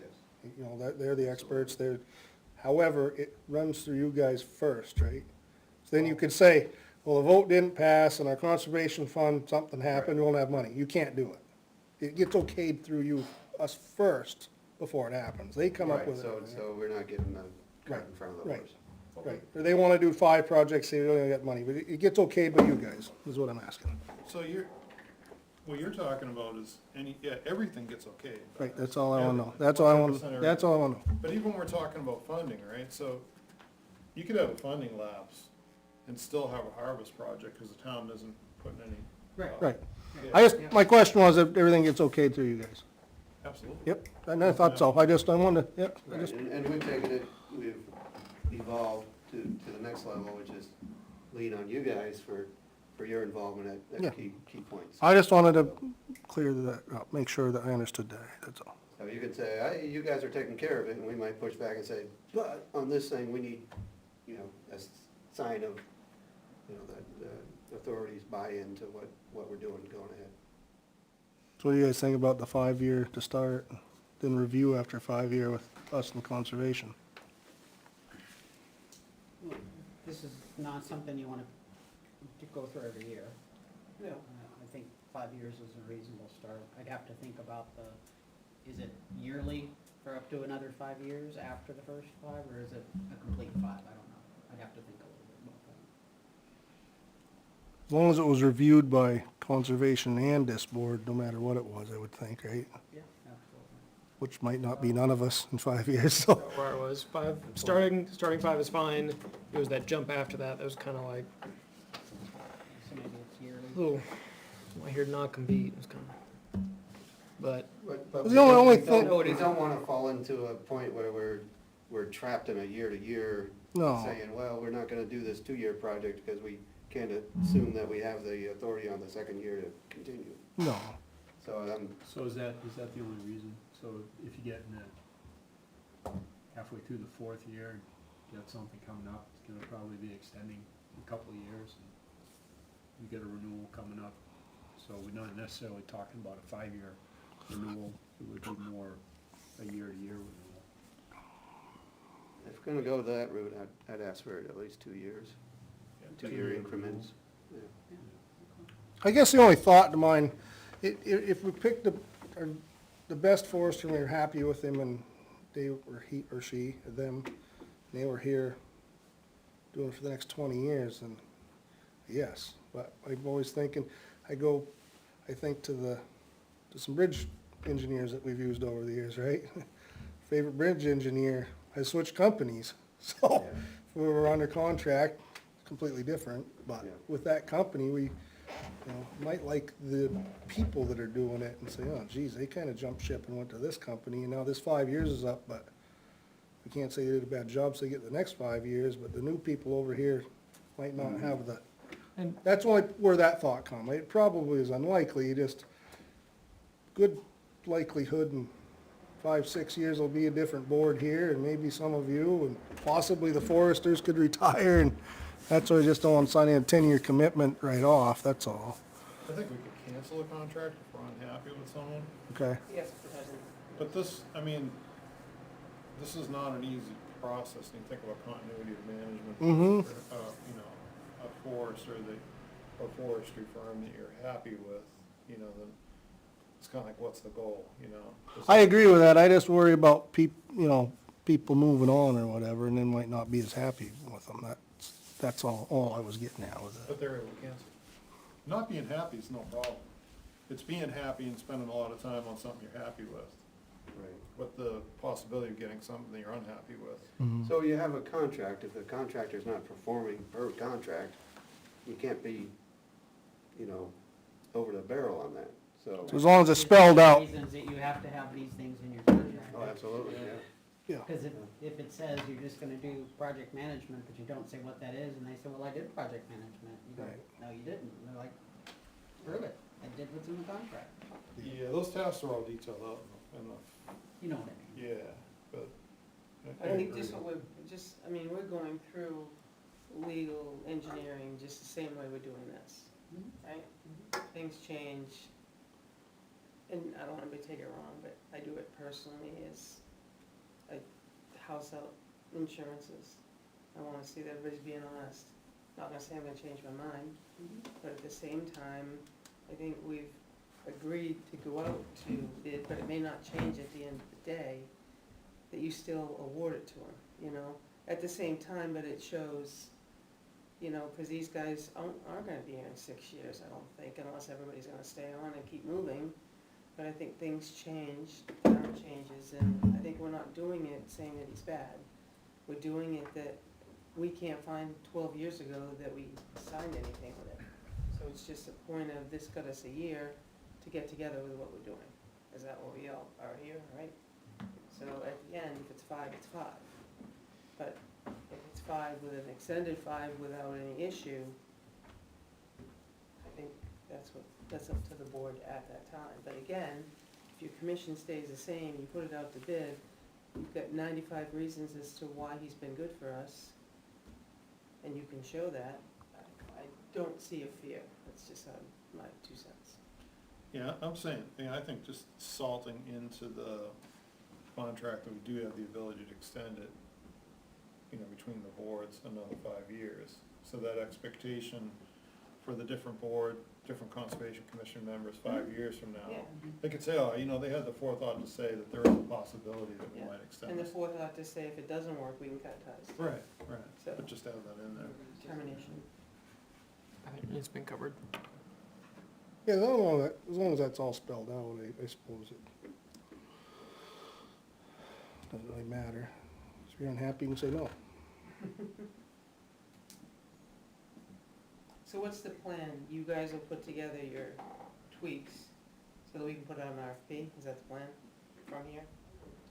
I know there's only 4 of you, I get it, and you've got a whole commission. Well, David's the liaison, but just saying, so where we go from here, we wanted to get the jump on things. It's gonna be, summer will be gone before we know it. I'm just saying, what's our plan next? I mean, we set together, I think we developed an RFP, but Steve made some notes and you've got some good points.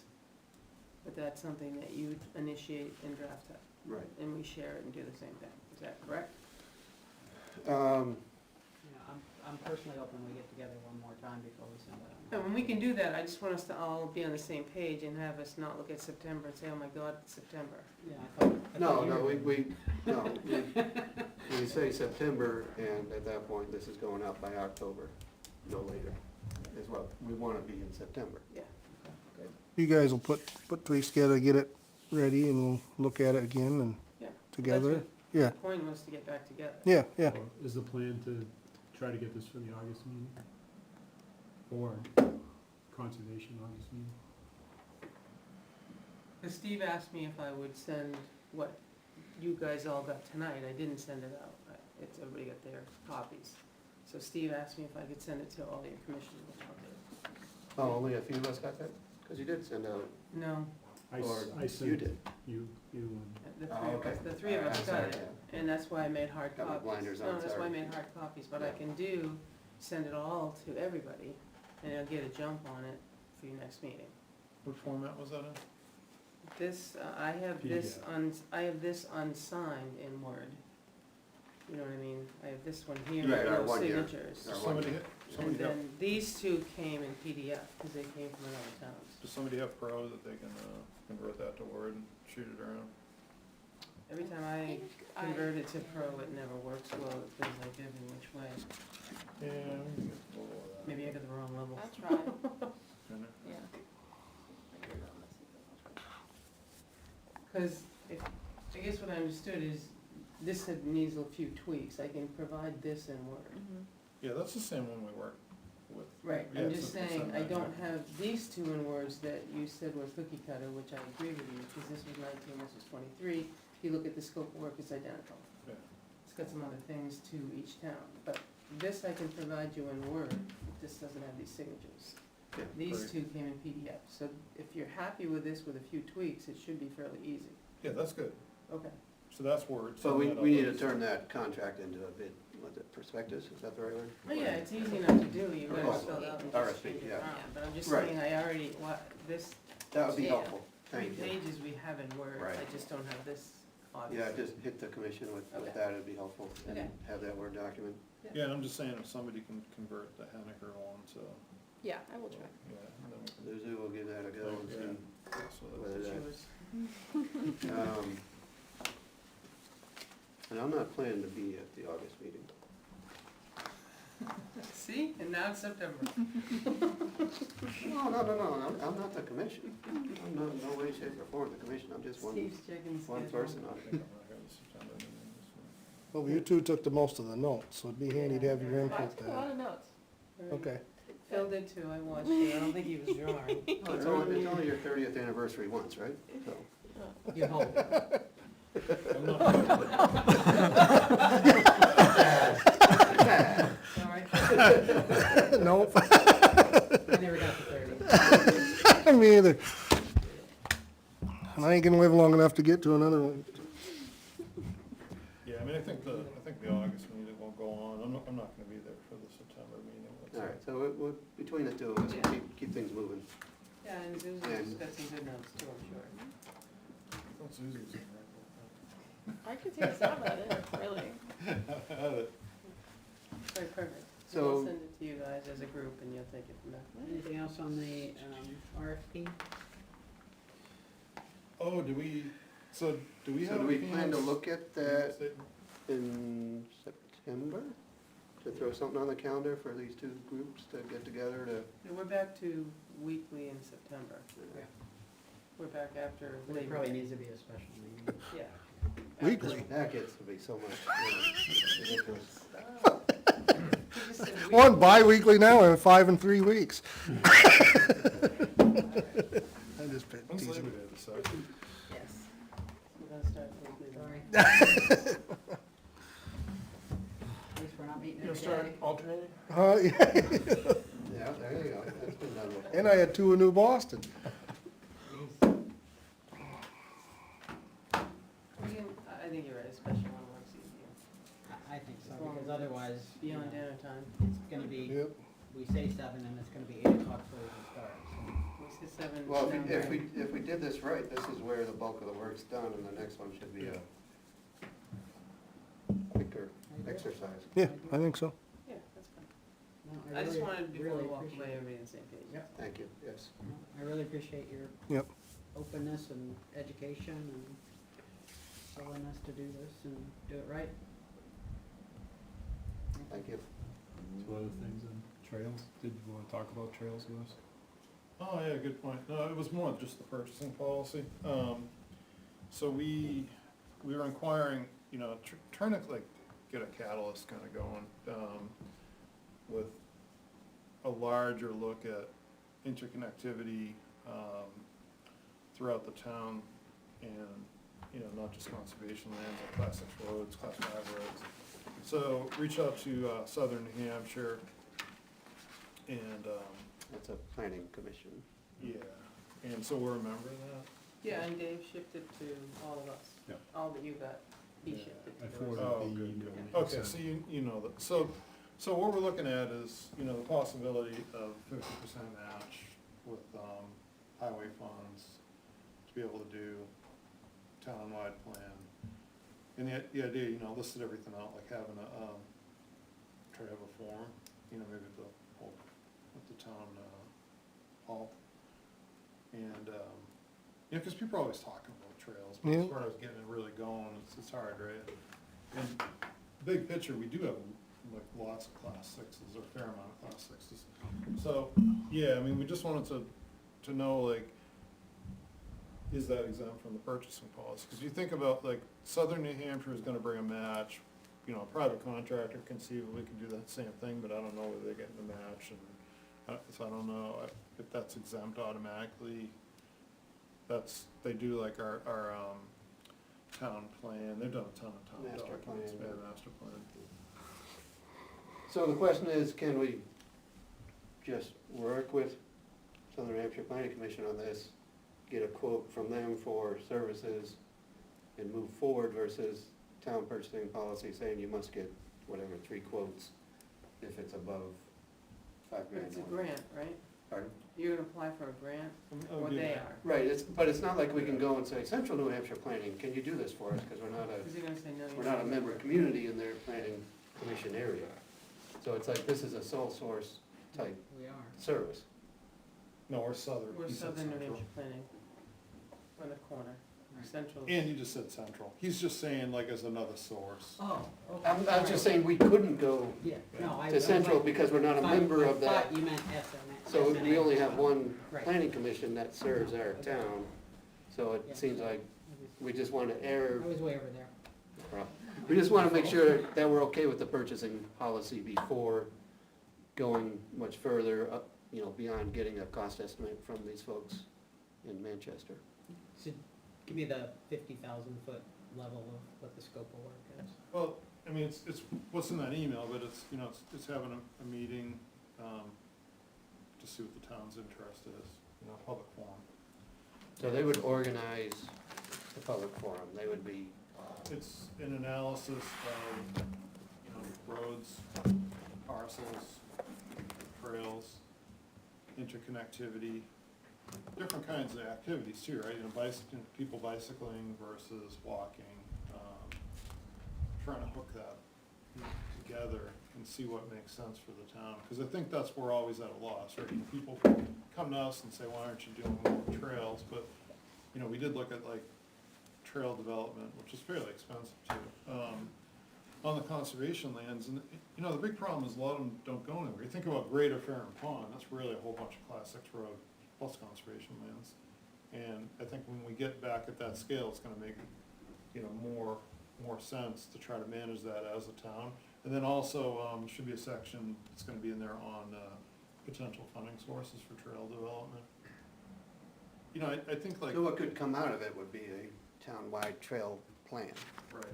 We wanna move beyond plan, right? We wanna get funding sources and have a network. Everybody's always pointing to New Boston's rail trail, but for us, we've got Class 6s. I don't know how feasible our rail's gonna be, some of it's underwater, but, hopefully they'll explore that as well. We do have that north-south running corridor that's a former, railroad. A lot of bridges that are out. Not on that rail, but yeah, no, I know what you mean. I think our real strength is our Class 6, and then, Yeah. if you can hook those together on quiet Class 5s, that are, people wanna ride on and walk through. If you travel a lot, you go to different places, you see where like hiking trails are integrated with, roads and signage and, kinda tell you where you're at, so. Can we do that, does it make sense? Cause I think that's the way to move ahead as a town, and try to, we're at the stalemate, Yeah. people kinda get upset. How's Colorado it has a strategic? lot for Jeep trails and things. There are also hiking trails and cross-country skiing trails and. I think that's what people speak to is the hiking and biking. The four-wheel drive's fine. No, I just meant in Colorado, they use the Oh. four-wheel drive paths as, Right. hiking paths. Unfortunately here, and I don't hike or bike, but, like Easter and stuff pretty well ruins the Class 6 roads and stuff for hiking and biking, and the mud runs pretty well wreck it, so. Not saying that I'm against four-wheel drives either, because I have a couple, but it's, yeah, a plan, I guess, to your point, right? I don't have an answer either, but we do have a huge network of Class 6. Yeah, it's kinda more of a catalyst. Wade too, into this.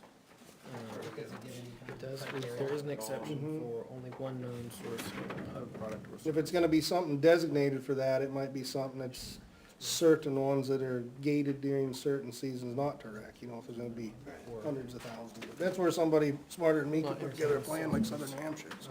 Unless explicitly waived by motor board selectmen. Those are under highway department's purview, class 6 road? It's Board of Selectmen, I think, essentially. to be able to do stuff, like if we ever wanted to fill in muddy spots. Town cannot expend any money on Class 6 roads. But the town can, your body can confer approval for individuals. Yes. We've done that recently. We just did that with Snowmobile. Yep. Yeah, you know, I mean, the other thing that can happen, I'm personally against it, is you can redesignate Class 6 roads as trails. Gordon Russell was harping on us, trying to get us to do that. Remember, he got, Daring and I think Francistown to do that. So, What's the downside? Well, it when you cuts get off old the like more, that, You You wanna wanna go live there? hunting, you can't drive a truck in there anymore.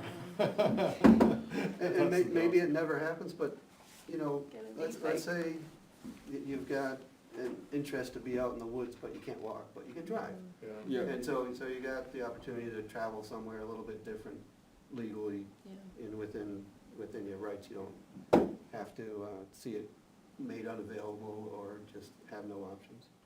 It's interesting with the whole e-bikes thing and whatever else is gonna come along, though, maybe, you know, accessibility will improve with things that have lower impacts, but. Yeah, I guess there's. Make way for segways, right? Three different classes of e-bikes now. Yeah, so I heard, yeah, Yeah. yeah, I I realized saw, that till a couple weeks ago. yeah, I saw somebody's rules, I don't know if it was a park service or someone, but there was only, you know, one of the levels of e-bikes that was allowed, yeah. So I So are think, you looking for an answer I now, think or you just want Salem- to consider it, or? Well, I'd really like to know if we can move ahead with, you know, ignoring the town purchasing policy because we're Well, you wouldn't be ignoring it. It's waiving it. waiving it, there it is. So, yeah, I Not even mean, applicable. so there is section 11 exceptions to requirement to bid RFP. We've used it a couple of times since I've been on the board. And one of the other exceptions is only one known source of product or service, and is no comparable substitute product or service. Written documentation supporting the sole source must be provided. So if that's the case, then you get an exception. that's honoring the purchase. That's honoring it, yeah. And that's what we want to make sure we And- as a commission are doing. Yeah, And- you've got one. Yeah, the other, I guess, if it turns out that there is some other source of product or service, then the town of Ware will not entertain the solicitation of a single source vendor for supplies and/or services unless the competitive bid requirements are explicitly waived by vote of the Board of Selectmen. Absent such a vote, the town will consider a vendor if they are the only bidder, provided that the procedural steps in soliciting bids have been followed and documented by the town's soliciting authority. Yeah. Kind of what we do with chip coat. So, I feel like the town purchasing policy when it was developed, maybe accidentally didn't consider, you know, because there's RSAs that set these things up, these regional planning commissions, and the regional planning commission role. So I think they're either government or quasi-government, right? So I mean, it's not like it's even a private contract. So that's kind of the weird thing, you know, so maybe the purchasing policy just isn't fully developed, and probably should mention that that agency has a very specific role that it's set up to do, and that's what we're funding, is that role. Just based on the conversation tonight, without doing any additional research, I think it would fall under the exception. Yeah. I mean, that's their job. Yeah, That's what they do. They're the only ones that do it. right, they're not a contractor though, I guess is what I'm saying. They're No, but in agency. the technical sense, it is a contract, if we pay them anything. Strictly technical sense. Could be, I deal with that agency to agency, and it's an agreement, anyhow, whatever you wanna call it. I guess I had skipped B because I don't think that they are actually government. I think that they are technically private, but they're, Are they? I think it's a little sketchy in my opinion. But B is purchases and services procured through cooperative intergovernmental purchase agreements with or from other government entities or school jurisdictions. So if it turns out that they are a government entity, then you're good there too. Who are our reps on SNHPC, by the way? I think I'm your only person on their executive board, but So I You thought have we it. had 2 or 3 spots. you do have spots, but nobody's jumping for joy to fill them, so. What does that mean? What do they do? So, just a quick Google AI reviews. New Hampshire Regional Planning Commissions are advisory bodies established by state legislature in 1969 through RSA 36. RPCs are voluntary organizations formed by member communities in their planning regions. They help local municipalities achieve their planning and community development goals, and it just goes on, big list. So Yeah, they- but I don't think they're actually a government organization. No. Developed by the legislature, but not. they're created by- Right, so you work for the planning commission, you're not a state employee. If anything, they're a regional monopoly. Mhm. They have control over that in this one particular A sole spot. source, you might say. Yeah. Granted by You the might. legislature. Yeah.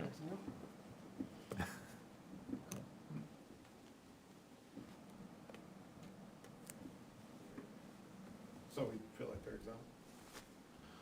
Yes. That's my opinion. Great. Based on what I just heard, I don't think any, But you would have to I provide don't think it, any vote is Documentation. required. you would, It's you would, if you're in writing. going, You will, in fact, you've Yep.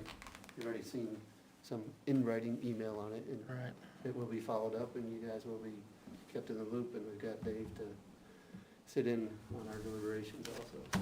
that is section 11BC for reference.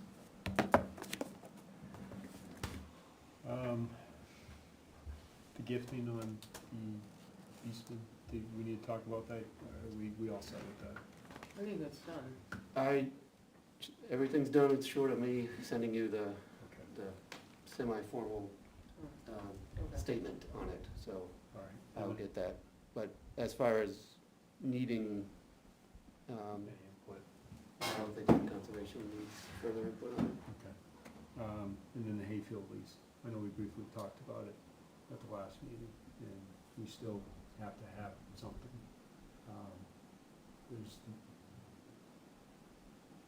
There's no actions that have been taken yet, so we want to be prepared for whatever. It would've been nice to have it this year, whether it's a year-to-year, or 3-year, or 5-year, or whatever lease would be. Just to have something ready. Can we forward that on? The one from, Austin, Aldous, right. yeah. You guys I tweaked it, but I never went Yeah, anywhere. the first meeting I was at, you guys looked at it, Andy was gonna take it, finish it up, and he was gonna come back to the meeting, but it's been, Yeah, and I think Dave was gonna hold my feet to the fire on that one and point out that Andy has not done that.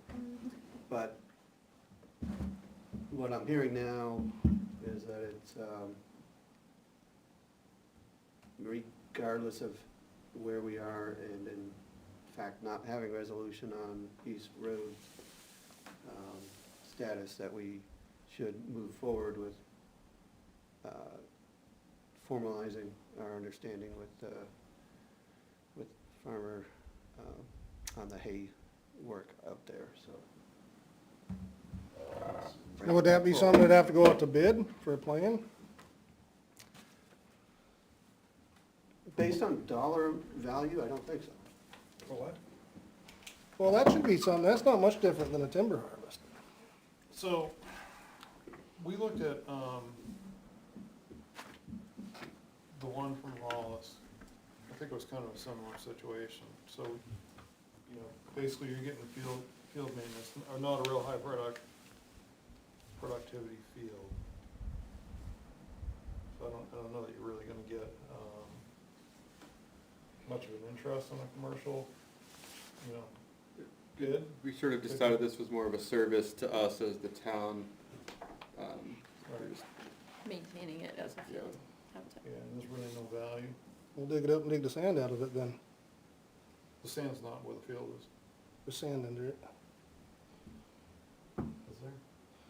It's no different than timber harvest. There was a timber harvest a couple of years ago that there wasn't much value to, because they did habitat patch cuts that loggers charged for. Went out to bid. Where was that? Up off, Toby Hill. Ours or somebody else? Ours. Didn't go out to bid?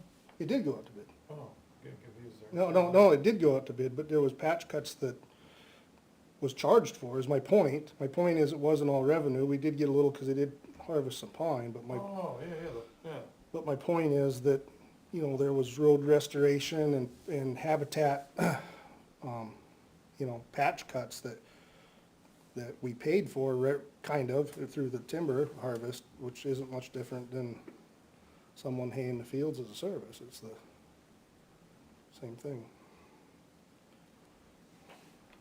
Yeah, I mean, so we found, you know, I think your problem is gonna be, you can't go longer term, right? Cause that guy's made some improvements out there, and I can remember saying to the selectmen years and years ago that we needed a contract in place, and really, the selectmen gave like continuing permission to keep managing that field.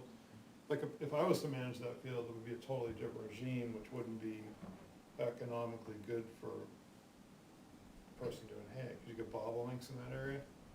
So, you know, the first cut would be delayed till after they're done, you know, nesting. Yeah, But right now, I don't know, I don't have the situational awareness on the high, you know, the bigger situation to think about what's gonna happen. So if you wanna get something in place now, I'd suggest you just use the, you know, go on the no value one, if you wanna do a long term. And the other things that we've had around is, you know, trying to get a handle on what's being applied out there in the field, where it's manure brought in from somewhere else, or pesticides, whatever, you know, just to know what's going on. yeah, and that was the other question, because we don't really know, I mean, I have a clue. so. Definitely hauling manure, I mean, you know, you think that's pretty benign, but Manure makes more weeds than, there isn't a commercial hay or farmer in the entire country other than New Hampshire that puts manure on a field. It does nothing but grow weeds. So, I don't know how well it's managing it. I think it ought to be something more formal and gone out, and if he gets it, then he gets it. But I don't see how it's any different than any other service that we do.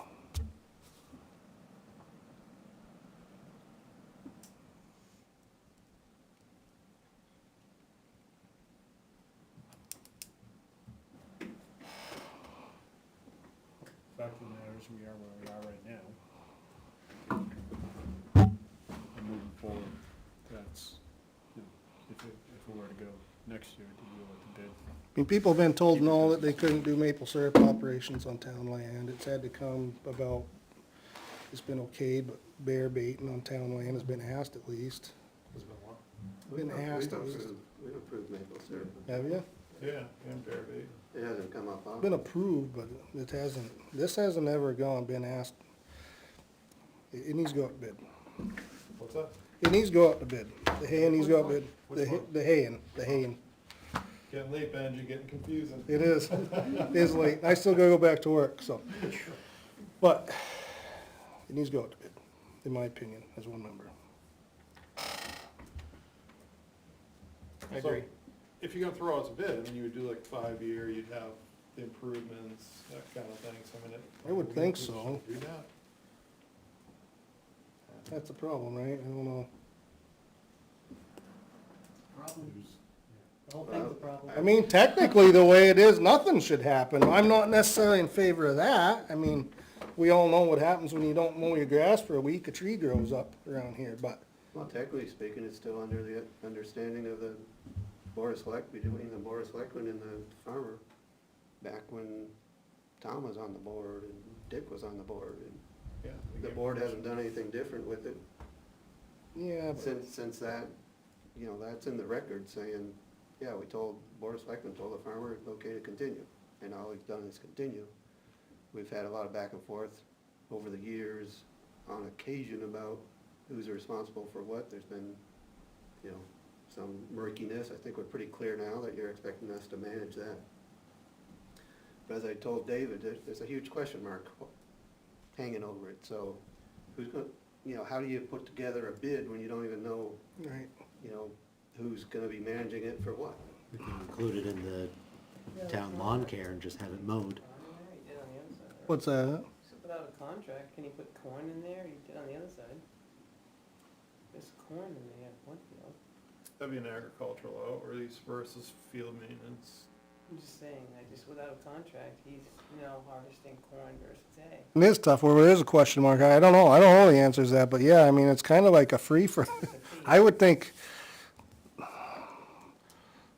there's other farms that pay other property owners money to grow their produce.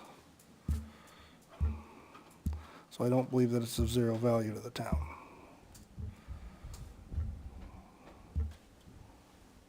I don't know what those people are getting paid, maybe not a lot. I know of a pretty big field in New Boston that's being farmed by, that's owned by somebody else, that's being farmed by a large farm to grow their produce. And I'm sure that it's not for free, maybe it is, I could be wrong, but, you know what I mean, so. Hey Benji, if you stay focused, right, on what you've got there right now, you don't have the ability to encumber that for multi-year contracts, so that really affects, you know, the marketability of it. And then, if we get past that and the field's still there, then we need to think about, you know, from a valuation perspective and a habitat perspective, what we're willing to let happen there. And then you could put it out to bid. If you're gonna say, yeah, you know, you can manage this for the next 5 years, you can cut this 3 times a year, maybe that has a value, right? So Mhm. put it out. But right now, it's worth like 0, literally. Cause no one can come in there and put any money into that with the expectation that they'll ever get a return on investment.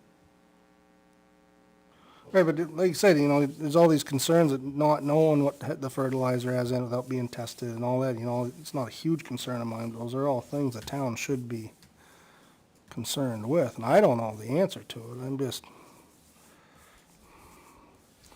Well, you know, on a good year, you wrap up, With anything that either of you were saying. yeah. on a good year, they wrap that field 3 times. I mean, there's a fair amount of hay comes out of there, so. This year, they're not gonna get that. No, this year they probably won't get that, but. And hay's expensive. So I just don't know where to go. I just don't think that should, I just think we ought to, Well, so Dave was saying, let's, you know, get a lease for the rest of the year, or a 1-year lease, and take it from there. Maybe at the end of that, if that's even of interest to the other party, maybe at the end of that, then it's, you know, other issues are resolved, and where understanding is firm, and we can say, here's a piece of town property. Anybody wanna, you know, respond to an RFP and give us a quote for, Is there a way of letting him know before fall, before he pours a lot of stuff and effort into fertilizer? the question would be, let them know what, you know? It's so- gonna go to bid. I think what we can let them know is we want him to sign to an agreement, or at least whatever. Yeah, so then he can decide if he's gonna put a lot of money and stuff into it. Sounds fair. That's what I just the upfront knowing. Or do you wanna just let him have his last cut and revoke, you know, just revoke the permission, so it's done, clean break, you're done, you know, we'll see in the spring when we have, you know, an answer, and But I But, guess, It's an option as well. it isn't an option. usually all his manure in the spring during mud season, so that wouldn't be a, as he, when I was road agent, he always called one haul, never hauled in during mud season. He always wanted on my posted roads, and I let him, by the way. where's farm tractors out there? I think Steve's probably right. Cut the ties at the end of the season. At the end of the hay And season. then figure out where we're going, be ready to go to bid if that's what transpires. So should that come from the selectmen or from conservation? You guys gave the permission, so you Then- probably ought to revoke it. Okay. Or proceeding board, you know what I meant. Yeah, I would just need to go do some research as to, and so we know what we're specifically I revoking. think the year after we, Probably 2013. yeah, whenever we Yeah, I obtained it. figured it was sometime in 12 or That's 13. what I'm thinking. Been at this for a long time, though. Years. It's crazy. I think she's measuring in decades. She was downstairs in the dungeon. Anything else? Nope, that's all I had. Y'all wanna adjourn first, or? Sure, let's have that motion for adjournment at 9:26. Second? Who made that? I make no motions. Did you make a motion? So or Steve made the motion, no, I said let's have it. So, We need a I motion. make a motion to Thank you. adjourn at 9:27, is it? Okay, Steve got second, all in favor, say aye. Aye. We're out. Okay, thank you, everyone. I think it's been a very productive evening, and I will make a motion to adjourn at 9:27 p.m. Second. Thank you. All in favor? Yes. Yes. I don't know what the weather's doing, but be careful out there. It's supposed to have been nasty, but I don't know if we can hear anything, so hopefully all's good. I think most of it fizzled for us. Not again.